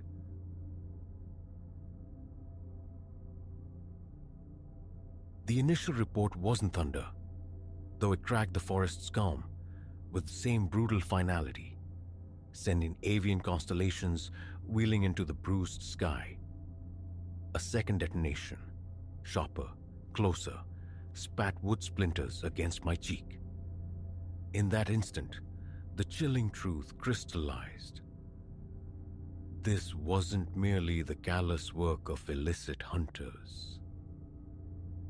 I was the quarry. My name is Ilara. For 5 cycles of seasons, Verdant Echo Preserve has been my domain, my charge. A park warden, work I cherish, the embrace of the wild, the guardianship of its silent inhabitants, the quiet satisfaction of sharing its fragile beauty with visitors. Yet, no manual, no training exercise could have forged me for the crucible of that day. It commenced as countless patrols before. I was charting the northern expanse, a territory shadowed by whispers of predatory harvesting. An unnerving stillness hung in the air, tinged with autumn's first cool breath. I recall the way sunlight, filtered through leaves turning russet and gold, scattered like liquid amber across the path. Deeper within the woods, discordant notes began to surface. Branches fractured unnaturally. The undergrowth bore signs of hurried passage, impressions alien to the usual tapestry of animal spoor. A primal unease prickled beneath my skin, a silent alarm I consciously subdued. Investigation was the mandate. Then, a glint, metallic, incongruous, nestled within a verdant shroud of ferns. Approaching with the caution of instinct, heart hammering a frantic rhythm against my ribs, I parted the fronds. Revealed lay not a simple snare, but a formidable, illegal steel trap, engineered for formidable prey. This transcended opportunistic poaching. It bespoke organization, ruthlessness. My radio crackled to life as I relayed the discovery, requesting immediate support. Mid-transmission, describing the coordinates, the faint cadence of human voices drifted through the trees. Silence. I cut the signal short, desperate not to betray my position. Sinking low, I moved like a shadow towards the sound. 2 figures materialized, clad in disruptive camouflage, cradling long guns that glinted ominously. Their hushed conversation confirmed my fears. This was a calculated venture, their words painting a picture of systematic blunder. Evidence. The thought was a lifeline. My camera felt heavy in my trembling hand. If I could capture their faces, their armaments, clear and undeniable. I raised the lens, framed the shot, the delicate mechanism clicking with amplified resonance in the profound quiet. Both men spun, weapons instantly leveling. I became stone, praying the dappled light concealed me. An eternity stretched within a heartbeat. Then a silent gesture between them, and they began advancing, methodical predators closing in. Retreat. The imperative screamed through me. I eased backward, step by agonizing step, until a brittle twig betrayed me with a sharp crack that echoed like a verdict. There, a harsh voice barked. The forest erupted with the first gunshot. No time to decipher intent, warning or termination. I fled. Branches clawed at my face, the undergrowth tearing at my clothes as I plunged through the wilderness. Behind me, shouts, the heavy crashing of pursuit. The second shot gouged the trunk beside me. A visceral confirmation. They weren't attempting to frighten. They aimed to silence. My flight became primal, instinct overriding the scream of protesting muscles. My lungs burned, limbs turning to stone, yet terror was a merciless goad. This labyrinthine forest, my forest, Its intricate knowledge was my sole, desperate advantage. Mind racing, fragmented plans forming and dissolving. I knew the nearest station was an impossible distance. My radio, deep within this terrain, was useless. Isolation was absolute. Veering sharply from the worn path, I angled towards a network of caves etched into the landscape, a known refuge. The murmur of flowing water reached me, a fragile tendril of hope. The caves lay just beyond the stream, but emerging from the tree line, hope withered. Recent downpours had transformed the typically serene waterway into a churning, formidable barrier. Hesitation warred with the sound of closing pursuit. The choice was made for me. Risk the torrent.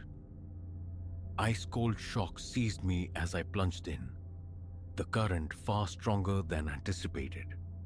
My boots skidded on slick submerged stones. Midway, balance deserted me. The world inverted, plunging me into a disorienting tumble within the rapids. Clawing towards the light, I broke the surface, gasping, water stinging my eyes. Through the blur, the dark maw of the cave rushed towards me. A final desperate surge of adrenaline fueled my lunge. Fingers found purchase on a jagged outcrop, hauling my sodden, shivering form onto the cave's threshold. I collapsed coughing, the chill seeping into my bones. Rest was a luxury I couldn't afford. Shouts echoed from the stream's far bank. They hadn't relinquished the chase. Staggering upright, I plunged into the enveloping blackness, hands tracing the rough-hewn walls. Splashing sounds behind me. They were crossing. I forced myself faster, ignoring the scrapes and stumbles against unseen projections. The passage twisted, bifurcated, a subterranean maze. I chose turns at random, praying the labyrinth would swallow my trail. Minutes stretched into an age before I stumbled into a small chamber. Anemic light bled through a fissure high above, illuminating a space barely sufficient for concealment. It would have to suffice. I wedged myself into a narrow crevice, forcing my ragged breaths into shallow silence, waiting. Time dilated, stretching into an unbearable elasticity. Their movements reverberated through the stone, voices distorted, sometimes distant, sometimes terrifyingly immediate. "Got to be in here," one voice growled, chillingly close. "Can't leave loose ends." "Boss'll skin us if this gets out," the other grunted back. I shrank further into the rock, scarcely daring to exist. A flashlight beam sliced across the chamber, briefly illuminating my sanctuary. A heart-stopping moment suspended in time. Then the light swept onward, their voices receding down an adjacent tunnel. How long I remained entombed in that fearful stillness, I cannot say. It felt like days. Only when the quality of light filtering from above shifted, heralding dusk, did I dare to stir. Every muscle protested as I uncoiled. With excruciating caution, I navigated the dark passages back towards the entrance. The forest, when I finally emerged, was bathed in the serene painterly hues of sunset. Silence reigned. No sign of my pursuers. Against all odds, I had endured. On legs that trembled violently, I began the arduous trek towards the ranger station. Full darkness had descended by the time I staggered from the tree line. A spectacle of survival. Drenched, caked in mud, scored with abrasions, eyes wide with residual terror and utter exhaustion. My colleagues reacted with stunned disbelief as my fragmented story tumbled out. Armed men, the hunt through the woods. They had been on the verge of initiating a search.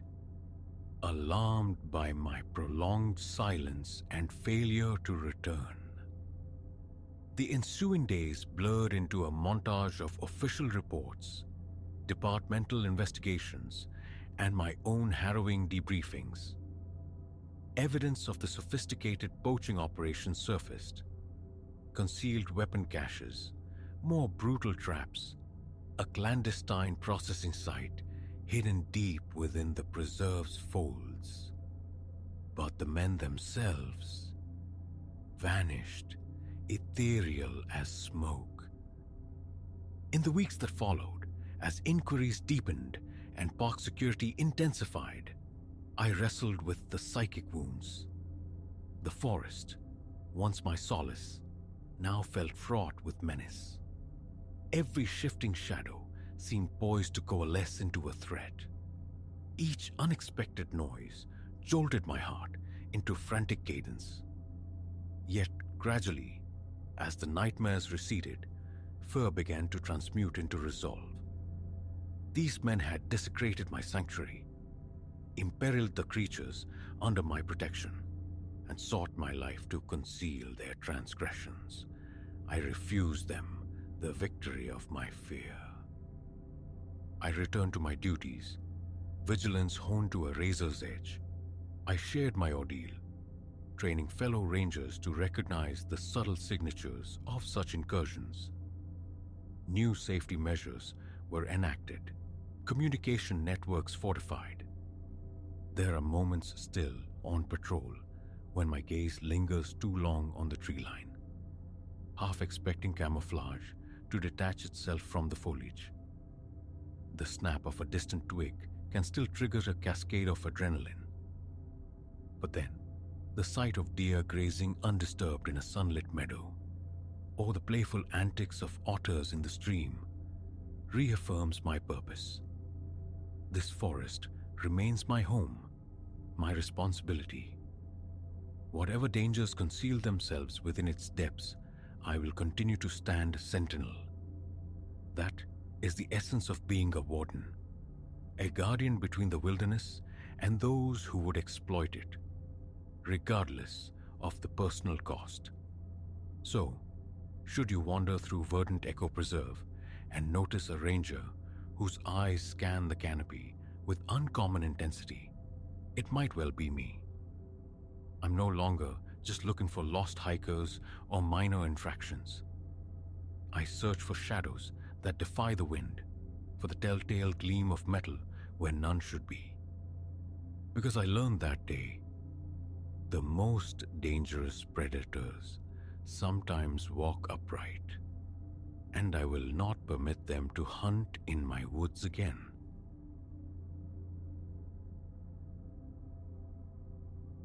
A tremor of disquiet ran through me the instant my boot soles met the protesting planks of the farmhouse porch. The air hung thick, stagnant, a palpable contrast to the ceaseless sibilance of wind shearing through the cornrows. That sound, a dry, papery rasp, promised never to cease. More than a weekend in such stark emptiness. Unthinkable until my estranged father, Silas, retreated fully into the city's embrace, bequeathing this acreage to me. A refuge, I'd thought, a severing from the noise. Then my gaze snagged on it, poised midfield, a sentinel carved from stillness. Its burlap head canted low, obsidian beads for eyes catching the afternoon sun, lending them an unnerving internal luminescence. A cold knot tightened deep in my gut. A feeling I desperately tried to dismiss as city-bred nerves. Slinging my canvas holdall, I pushed inwards. The house exhaled must, a scent woven with dust motes dancing in slanted light shafts. Furniture, time-worn and abrasive to the touch, huddled under thin shrouds of neglect. I threw open a pair of warped sashes, inviting a breeze that did little to dispel the gloom. My bag found a temporary home on a dilapidated armchair before the land called me back. Cornstalks marched shoulder-high across parched earth. To the left, a barn shed flakes of ancient paint like sunburnt skin. And there, anchoring the vast geometry of the field, stood the effigy. Ragged shirt, shapeless trousers, arms of bundled straw extended in perpetual, empty welcome. Its hat, battered and shedding fragments, crowned a burlap visage, but the eyes, not buttons, not painted wood, but glossy, pebble-smooth things that mirrored the sky like polished obsidian, like twin pools of dark water. I circled the house, seeking the small generator tucked near the back wall. A turn of my head offered a new perspective on the figure. From this angle, its gaze seemed directed elsewhere. "Just nerves," I repeated, a flimsy mantra. The generator sputtered, coughed on stale fuel, then roared briefly into life. The sound swallowed almost instantly by the whispering corn. Leaning back against the weathered siding, I scanned the field again. Unmoved, unblinking. Dusk bled into true night. Exhaustion from the day's rudimentary cleaning pulled at my limbs. I killed the single lamp illuminating the living room, letting the darkness settle. Outside, moonlight lacquered the cornfield in shades of silver and gray. Above the swaying tassels, I could just discern the crown of the scarecrow's head. Its eyes, twin glints catching the lunar rays, seemed impossibly bright, like wet river stones. A sudden tightness constricted my chest. My breath hitched. Ridiculous. Cloth and straw. The thought lacked conviction. I wrenched my gaze from the window, forcing myself towards the narrow stairs and the promise of sleep. But rest proved elusive. Wind sighed against the panes, mimicking hushed conversations just beyond the glass. Phantoms of footfalls danced on the periphery of hearing. The soft crush of dry earth. Once, jolted fully awake, I strained my ears, certain of a distinct crunch directly beneath my window. Silence rushed back in, thick and expectant. My mouth was parchment. My own pulse thundered. A branch, I reasoned feebly, an animal. Sleep eventually claimed me, thin and troubled. Dawn arrived gray and cool. I stood on the porch, cradling a mug of bitter instant coffee, surveying the property. The scarecrow's arms maintained their cruciform pose. Yet, its torso? It seemed fractionally rotated, canted slightly towards the house. A subtle shift, almost imperceptible, but enough to send a cold wave through my stomach.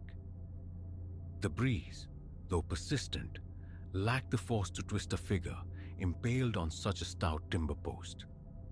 Taking a steadying breath, I resolved to inspect it closely. Crossing the dew-damp grass, I entered the corn rows. Near the base of the sentinel, the earth bore strange markings. Intricate spirals coiled within circles, etched into the packed dirt, with jagged lines radiating outwards like fractured thoughts. Kneeling, I traced a groove with my fingertip. The soil within felt cooler, faintly moist, as if recently turned. An unfamiliar scent, loamy and sharp, pricked my nostrils. I rose, confronting the figure. Burlap sackhead, yes, but the eyes. They were unequivocally stones, polished smooth, dark, and possessing a depth that belied their inanimate nature. I tapped one gingerly. Cold, hard resistance. My own distorted face peered back from its glossy surface. A prickle ran up my spine. I scanned the surrounding gone, half expecting a hidden observer. Only the endless rustle and sway of the stalks answered. The ensuing days became a blur of forced activity. A loose floorboard secured, the roof checked for phantom leaks. Anything to occupy my hands, my mind. Yet my gaze kept straying to the window, to the field, each glance delivering a tiny electric shock of unease. The thing was burrowing under my skin. On the third evening, darkness absolute beyond the panes. I looked and knew I wasn't mistaken. The scarecrow had pivoted further, its torso now undeniably angled towards the farmhouse. Those impassive stone eyes captured the moonlight, casting slivers of cold reflection directly at my window. A surge of adrenaline sent me scrambling to bolt the door, draw the heavy curtains. My heart hammered against my ribs. Huddled on the couch, wrapped in a thin blanket, I strained to decipher the night's symphony. The wind's moan, the house's geriatric groans. Then came a sound distinct, unmistakable. Footsteps. Measured, crunching sounds crossing the yard. Too deliberate for an animal, too slow for the wind. Each step punctuated the silence. Breath held captive in my lungs, pulse drumming in my ears, palms slick with cold sweat. The impulse to investigate warred with a paralytic fear. Slowly, the steps receded, fading towards the cornfield. A moment later, the rustling began. Heavier than the wind's touch, the sound of something purposefully parting the dense stalks. I woke on the couch, muscles protesting, the thin morning light filtering through the curtains. Outside, I circled the house, scanning the ground for tracks. Nothing definitive, no clear boot prints, but near the cornfield's perimeter, more symbols, larger this time, gouged deeper into the soil, as if inscribed with a pointed tool. Kneeling again, I traced one complex spiral. The edges felt sharp, freshly cut in the night. A visceral shudder traced its way up my spine, despite the sweat beading on my brow. My gaze lifted to the field. The scarecrow seemed to lean forward now, poised precariously. I retreated instinctively. Enough. It had to come down. From the dilapidated barn, I retrieved a heavy claw hammer and marched back into the corn, the air pressing in, unnaturally quiet. No bird song, only the pervasive whisper of the stalks. Reaching the effigy, I gripped the weathered post, heaved. It didn't yield. Bracing my foot against its base, I threw my weight into it again. Immovable, as if rooted deep in the earth's bedrock. I swung the hammer against the wood near the ground. The impacts echoed dully, barely chipping the surface like striking stone. My head throbbed with exertion, vision swimming slightly. Panting, defeated, I looked up into that burlap face. The stone eyes seemed to follow my ragged breaths. The familiar constriction seized my chest. I fled the cornfield, returning the hammer to the barn workbench with hands that trembled uncontrollably. That evening, the moon hung full and luminous, bathing the farm in an ethereal glow. I stationed myself on the porch, flashlight clutched like a talisman, its beam periodically sweeping the silent yard. Nerves frayed, a restless energy made my leg bounce incessantly. My knuckles shone white around the flashlight's casing. Near midnight, the rustling returned, louder this time, insistent, suggesting steady movement within the corn. I trained the beam towards the sound, but the dense stalks swallowed the light, revealing nothing. My breathing grew shallow, ragged. The urge to bolt inside was overwhelming, yet some morbid curiosity held me rooted. Then a flicker, a fleeting disturbance among the rows. A shadow, deeper than the others, slid between the tall plants. The faint sound of displaced earth, a snapping twig. Goose flesh prickled across my skin.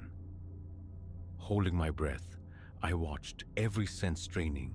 The movement ceased. Abruptly, I extinguished the light, scrambled backwards into the house, and threw the bolt home. Morning inspection revealed the scarecrow leaning further still, tilted at an impossible angle, seeming on the verge of toppling, yet stubbornly upright. And the symbols, they now formed a complete, unbroken ring around the post's base. Each intricate carving linked to the next, with tendrils snaking outwards into the field. Circling it slowly, the familiar tightness gripped my chest, my mouth arid, hands trembling. A conviction settled, cold and certain. Something ancient and unwholesome was anchored to this specific patch of earth. I felt it, an intuition overriding logic. I decided to call Ben, an old acquaintance whose stead was a couple of counties away. Relating the tale of the mobile scarecrow and the cryptic sigils earned me only skeptical dismissal. Isolation talking, he diagnosed easily. Too much quiet. Still, he promised to drive over on Saturday, lend a hand wrestling the damn thing out. The prospect offered a sliver of hope. I endured 2 more nights. They were worse. Footsteps closer now, sometimes seeming to circumambulate the house itself. Once, I woke to the faint but distinct metallic rattle of the doorknob, a subtle, testing pressure. Frozen in the dark, fists clenched, heart threatening to batter its way free. I listened until the sound ceased. Saturday arrived. I watched the empty dirt track leading to the farm, anticipation souring into dread as the hours passed. Ben never appeared. My phone, predictably, offered only the weakest of signals, his number unreachable. By late afternoon, drawn by a morbid compulsion, I went back to the field. The scarecrow now leaned so acutely forward, its burlap face was aimed squarely at the house.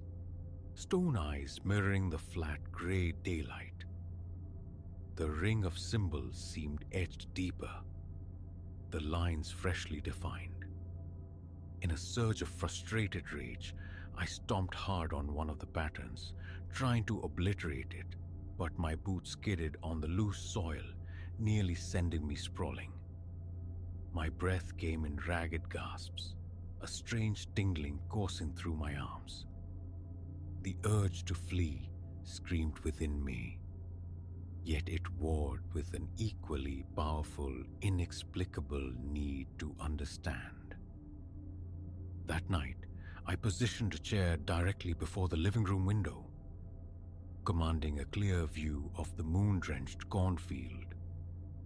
All lamps extinguished. The landscape swam in pale spectral light. The scarecrow maintained its posture, the pronounced forward tilt, the outstretched arms. Exhausted but wired, I sat waiting. Hours crawled by. Then near midnight, movement, a flicker at the scarecrow's base. A low, dark shape scrabbled near a post.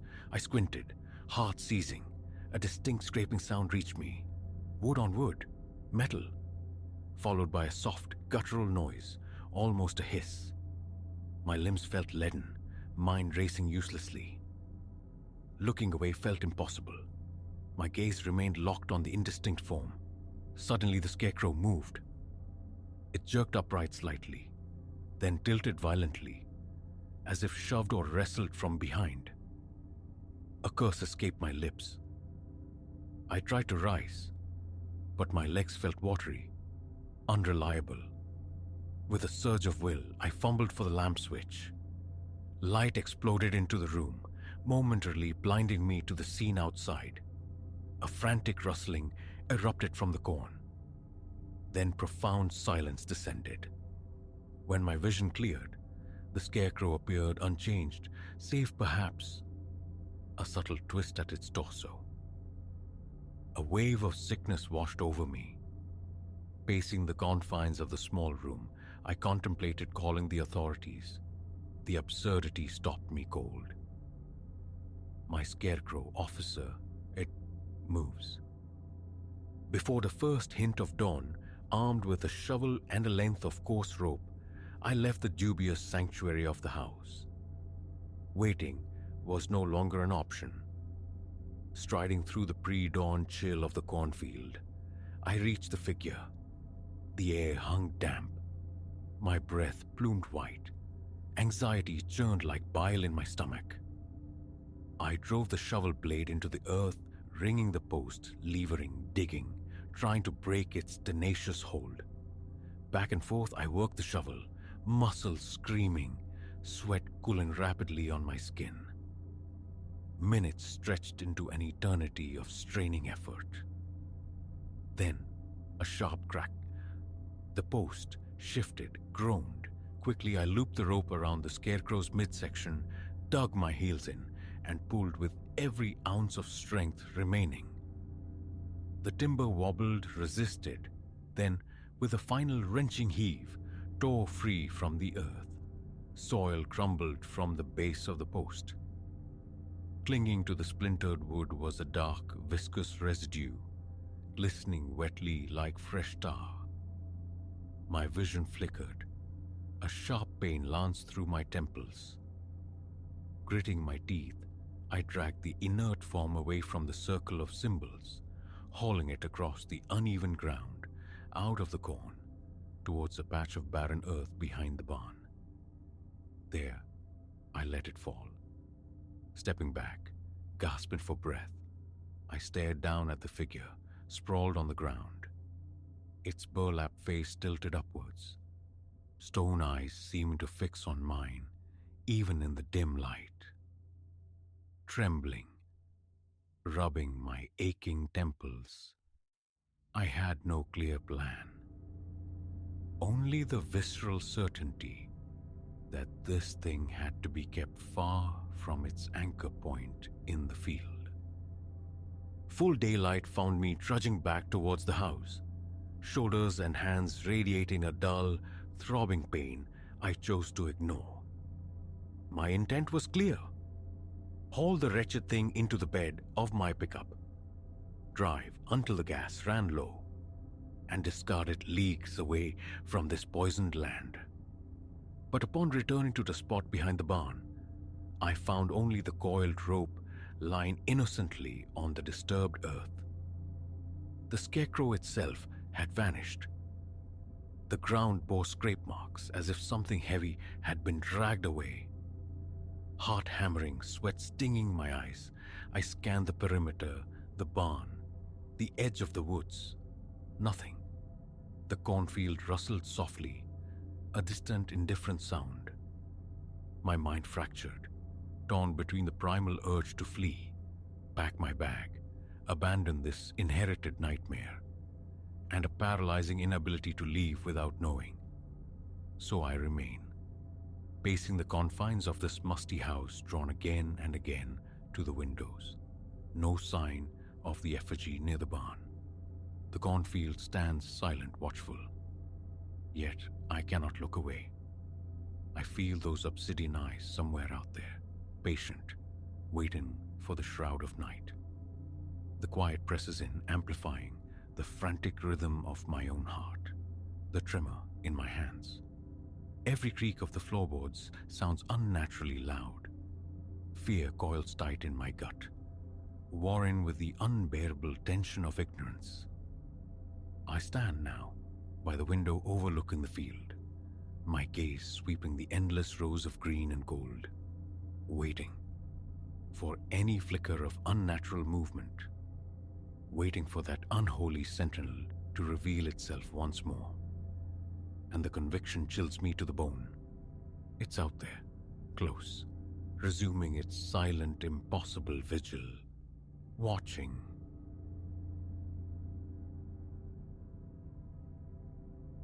That deviation from the interstate, a choice I dissect endlessly now, marooned in the sterile room, grasping at the frayed edges of that night.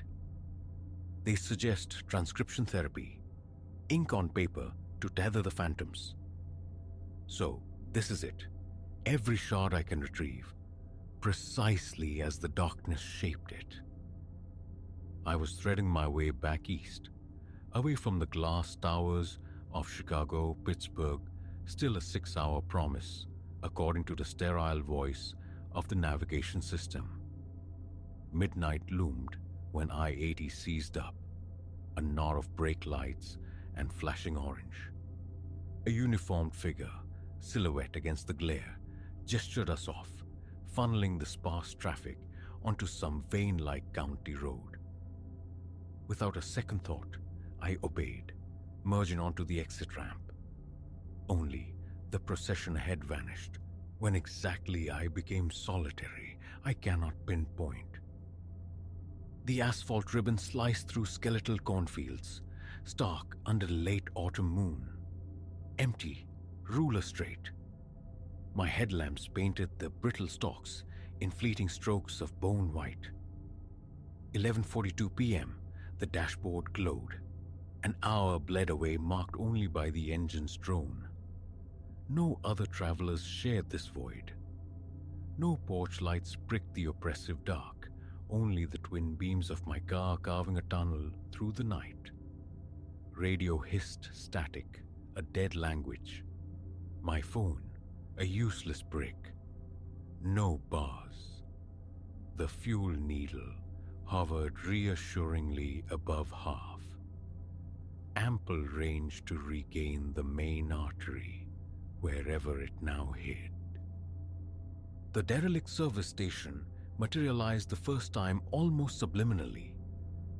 Just another roadside casualty swallowed by the rural quiet. Rust-wept pumps stood sentinel beside shattered panes. A faded Argus petroleum emblem dangling askew. What snagged my attention was the adjacent mile marker. 313. The number resonated faintly. My room number back in the Windy City. 20 minutes crawled by. Then, impossibly, another service station loomed. Identical rust plumes, the same fractured glass, the tilted Argus sign. And the mile marker, 313. Curious, I murmured, the sound alien in the car's confined silence. The clock read 12:47 a.m. Onward I pressed. The road remained a desolate corridor flanked by whispering fields, offering no turnoffs, no intersections, merely an abyss ahead, mirrored in the rear view. At 1:23 a.m., the station reappeared. Mile marker 313. The Argus sign groaned, a metallic complaint against the wind. My knuckles whitened on the wheel. Fatigue wasn't the culprit. I hadn't drifted, hadn't blinked. The trajectory was unwavering. This defied logic. My speed climbed, 70-80 miles per hour. The cornstalk smeared into brown streaks at the periphery. I timed the intervals, eyes glued to the monotonous tarmac. 17 minutes precisely, and there it stood again. Mile marker 313. No! The word tore from my throat as I slammed the brakes, tires screaming, the car slewing to a halt astride the center line. The engine idled, a frantic pulse in the sudden stillness. Wind sighed through the dead corn. I fumbled for my phone, seeking the digital reassurance of maps. Still no signal. A sharp turn, gravel spitting under the tires. Retreat, back the way I'd come. 20 minutes later, the station swam into the headlight beams. Mile marker 313. A frantic hammering commenced against my ribs. Cold sweat traced paths down my spine despite the chill air. Rationality buckled. Roads don't fold back on themselves, not like this. There had to be junctions obscured by the dark, phantom turns I was missing. I wrenched open the glove compartment, retrieving a notepad, a pen. Documentation, time, landmarks, anything to impose order on this unraveling reality. 2:15 a.m. Passed station, counted utility poles, spaced roughly every 100 feet. 2:32 a.m. Station again, pole count consistent. 2:49 a.m. Station, Argus signs rhythmic creak now audible. 3:06 a.m. Station, registered a shattered soda machine near a boarded entrance. 3:23 a.m. Station, same broken machine, mocking my passage. The fuel gauge dipped towards a quarter tank. Perhaps 3 hours of mobility remained. My throat felt like sandpaper. Think, Elias, think. I eased onto the gravel shoulder, silencing the engine. Darkness slammed against the windows like a physical presence.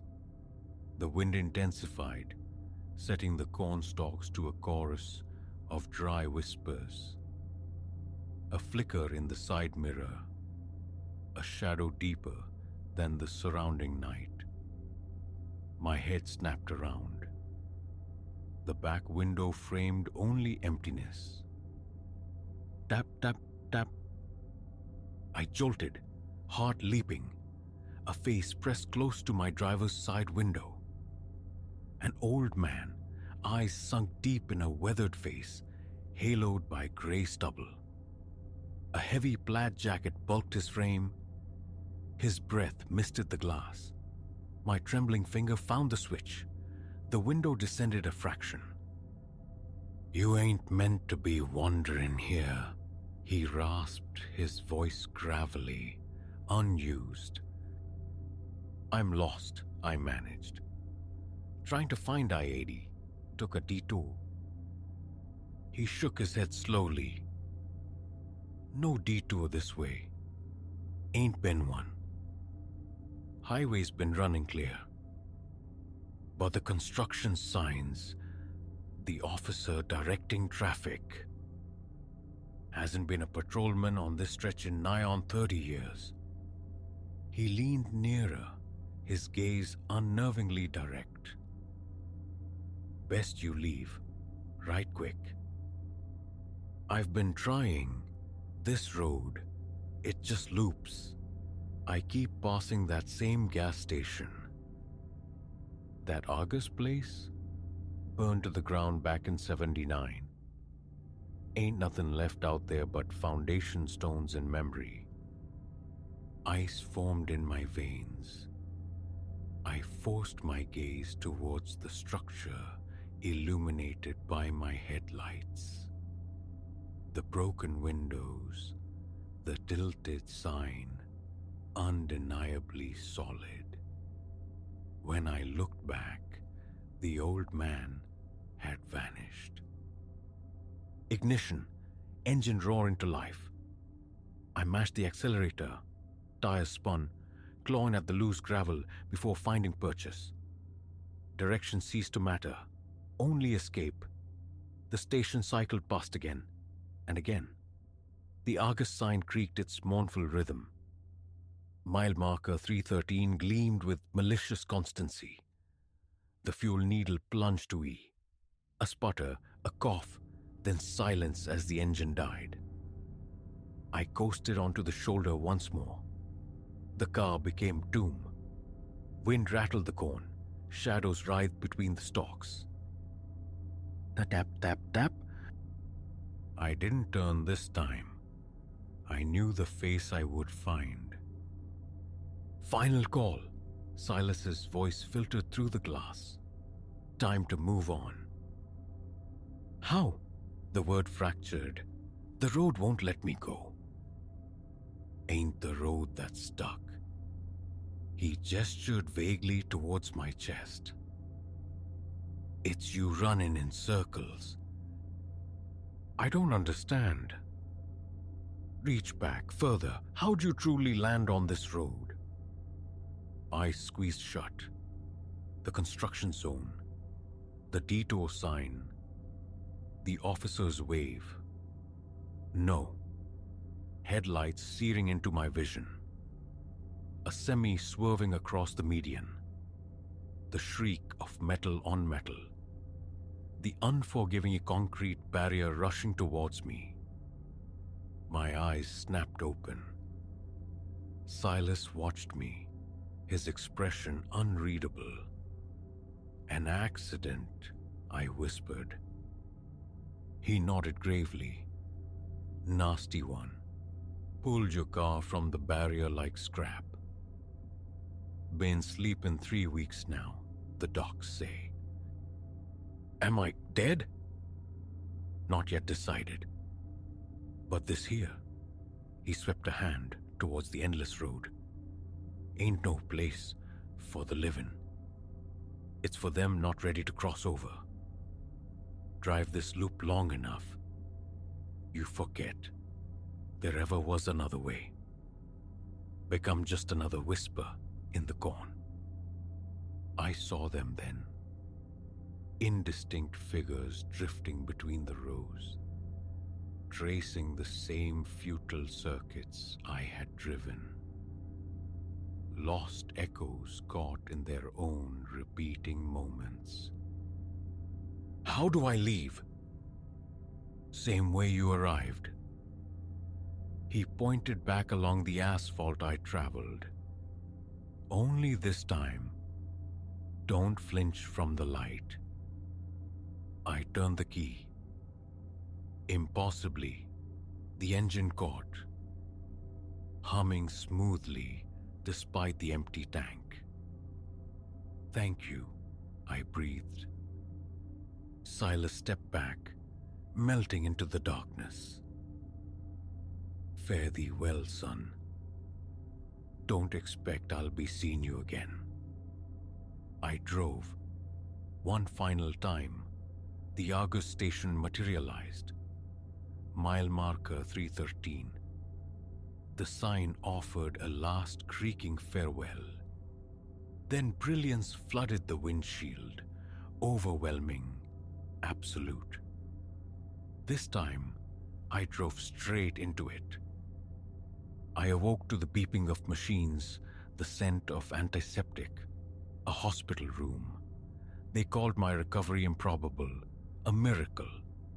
My fragmented tale of the Lupin Road, the Phantom Station, the old man, dismissed as trauma-induced hallucinations, coma dreams. But the knowing sits heavy within me. Sometimes in the deep quiet of night, the rustle of wind sounds like corn whispering secrets. Shadows in peripheral vision seem to coalesce. Mile marker 313 flickers behind my eyelids, a reminder of the road that circles back on itself. I avoid detours now, religiously. Lucky, the doctors say. Perhaps. Yet I wonder about Silas, forever patrolling that liminal stretch. About the lost souls endlessly pacing the fields. I wonder if, somewhere between wakefulness and oblivion, an Argus sign still creaks in the dark, marking time until the next stranded traveler finds their way. Mostly I push these thoughts away. Some roads are best left untraveled on the map of memory. Some stories resist telling. I'm home. That's what matters, most nights.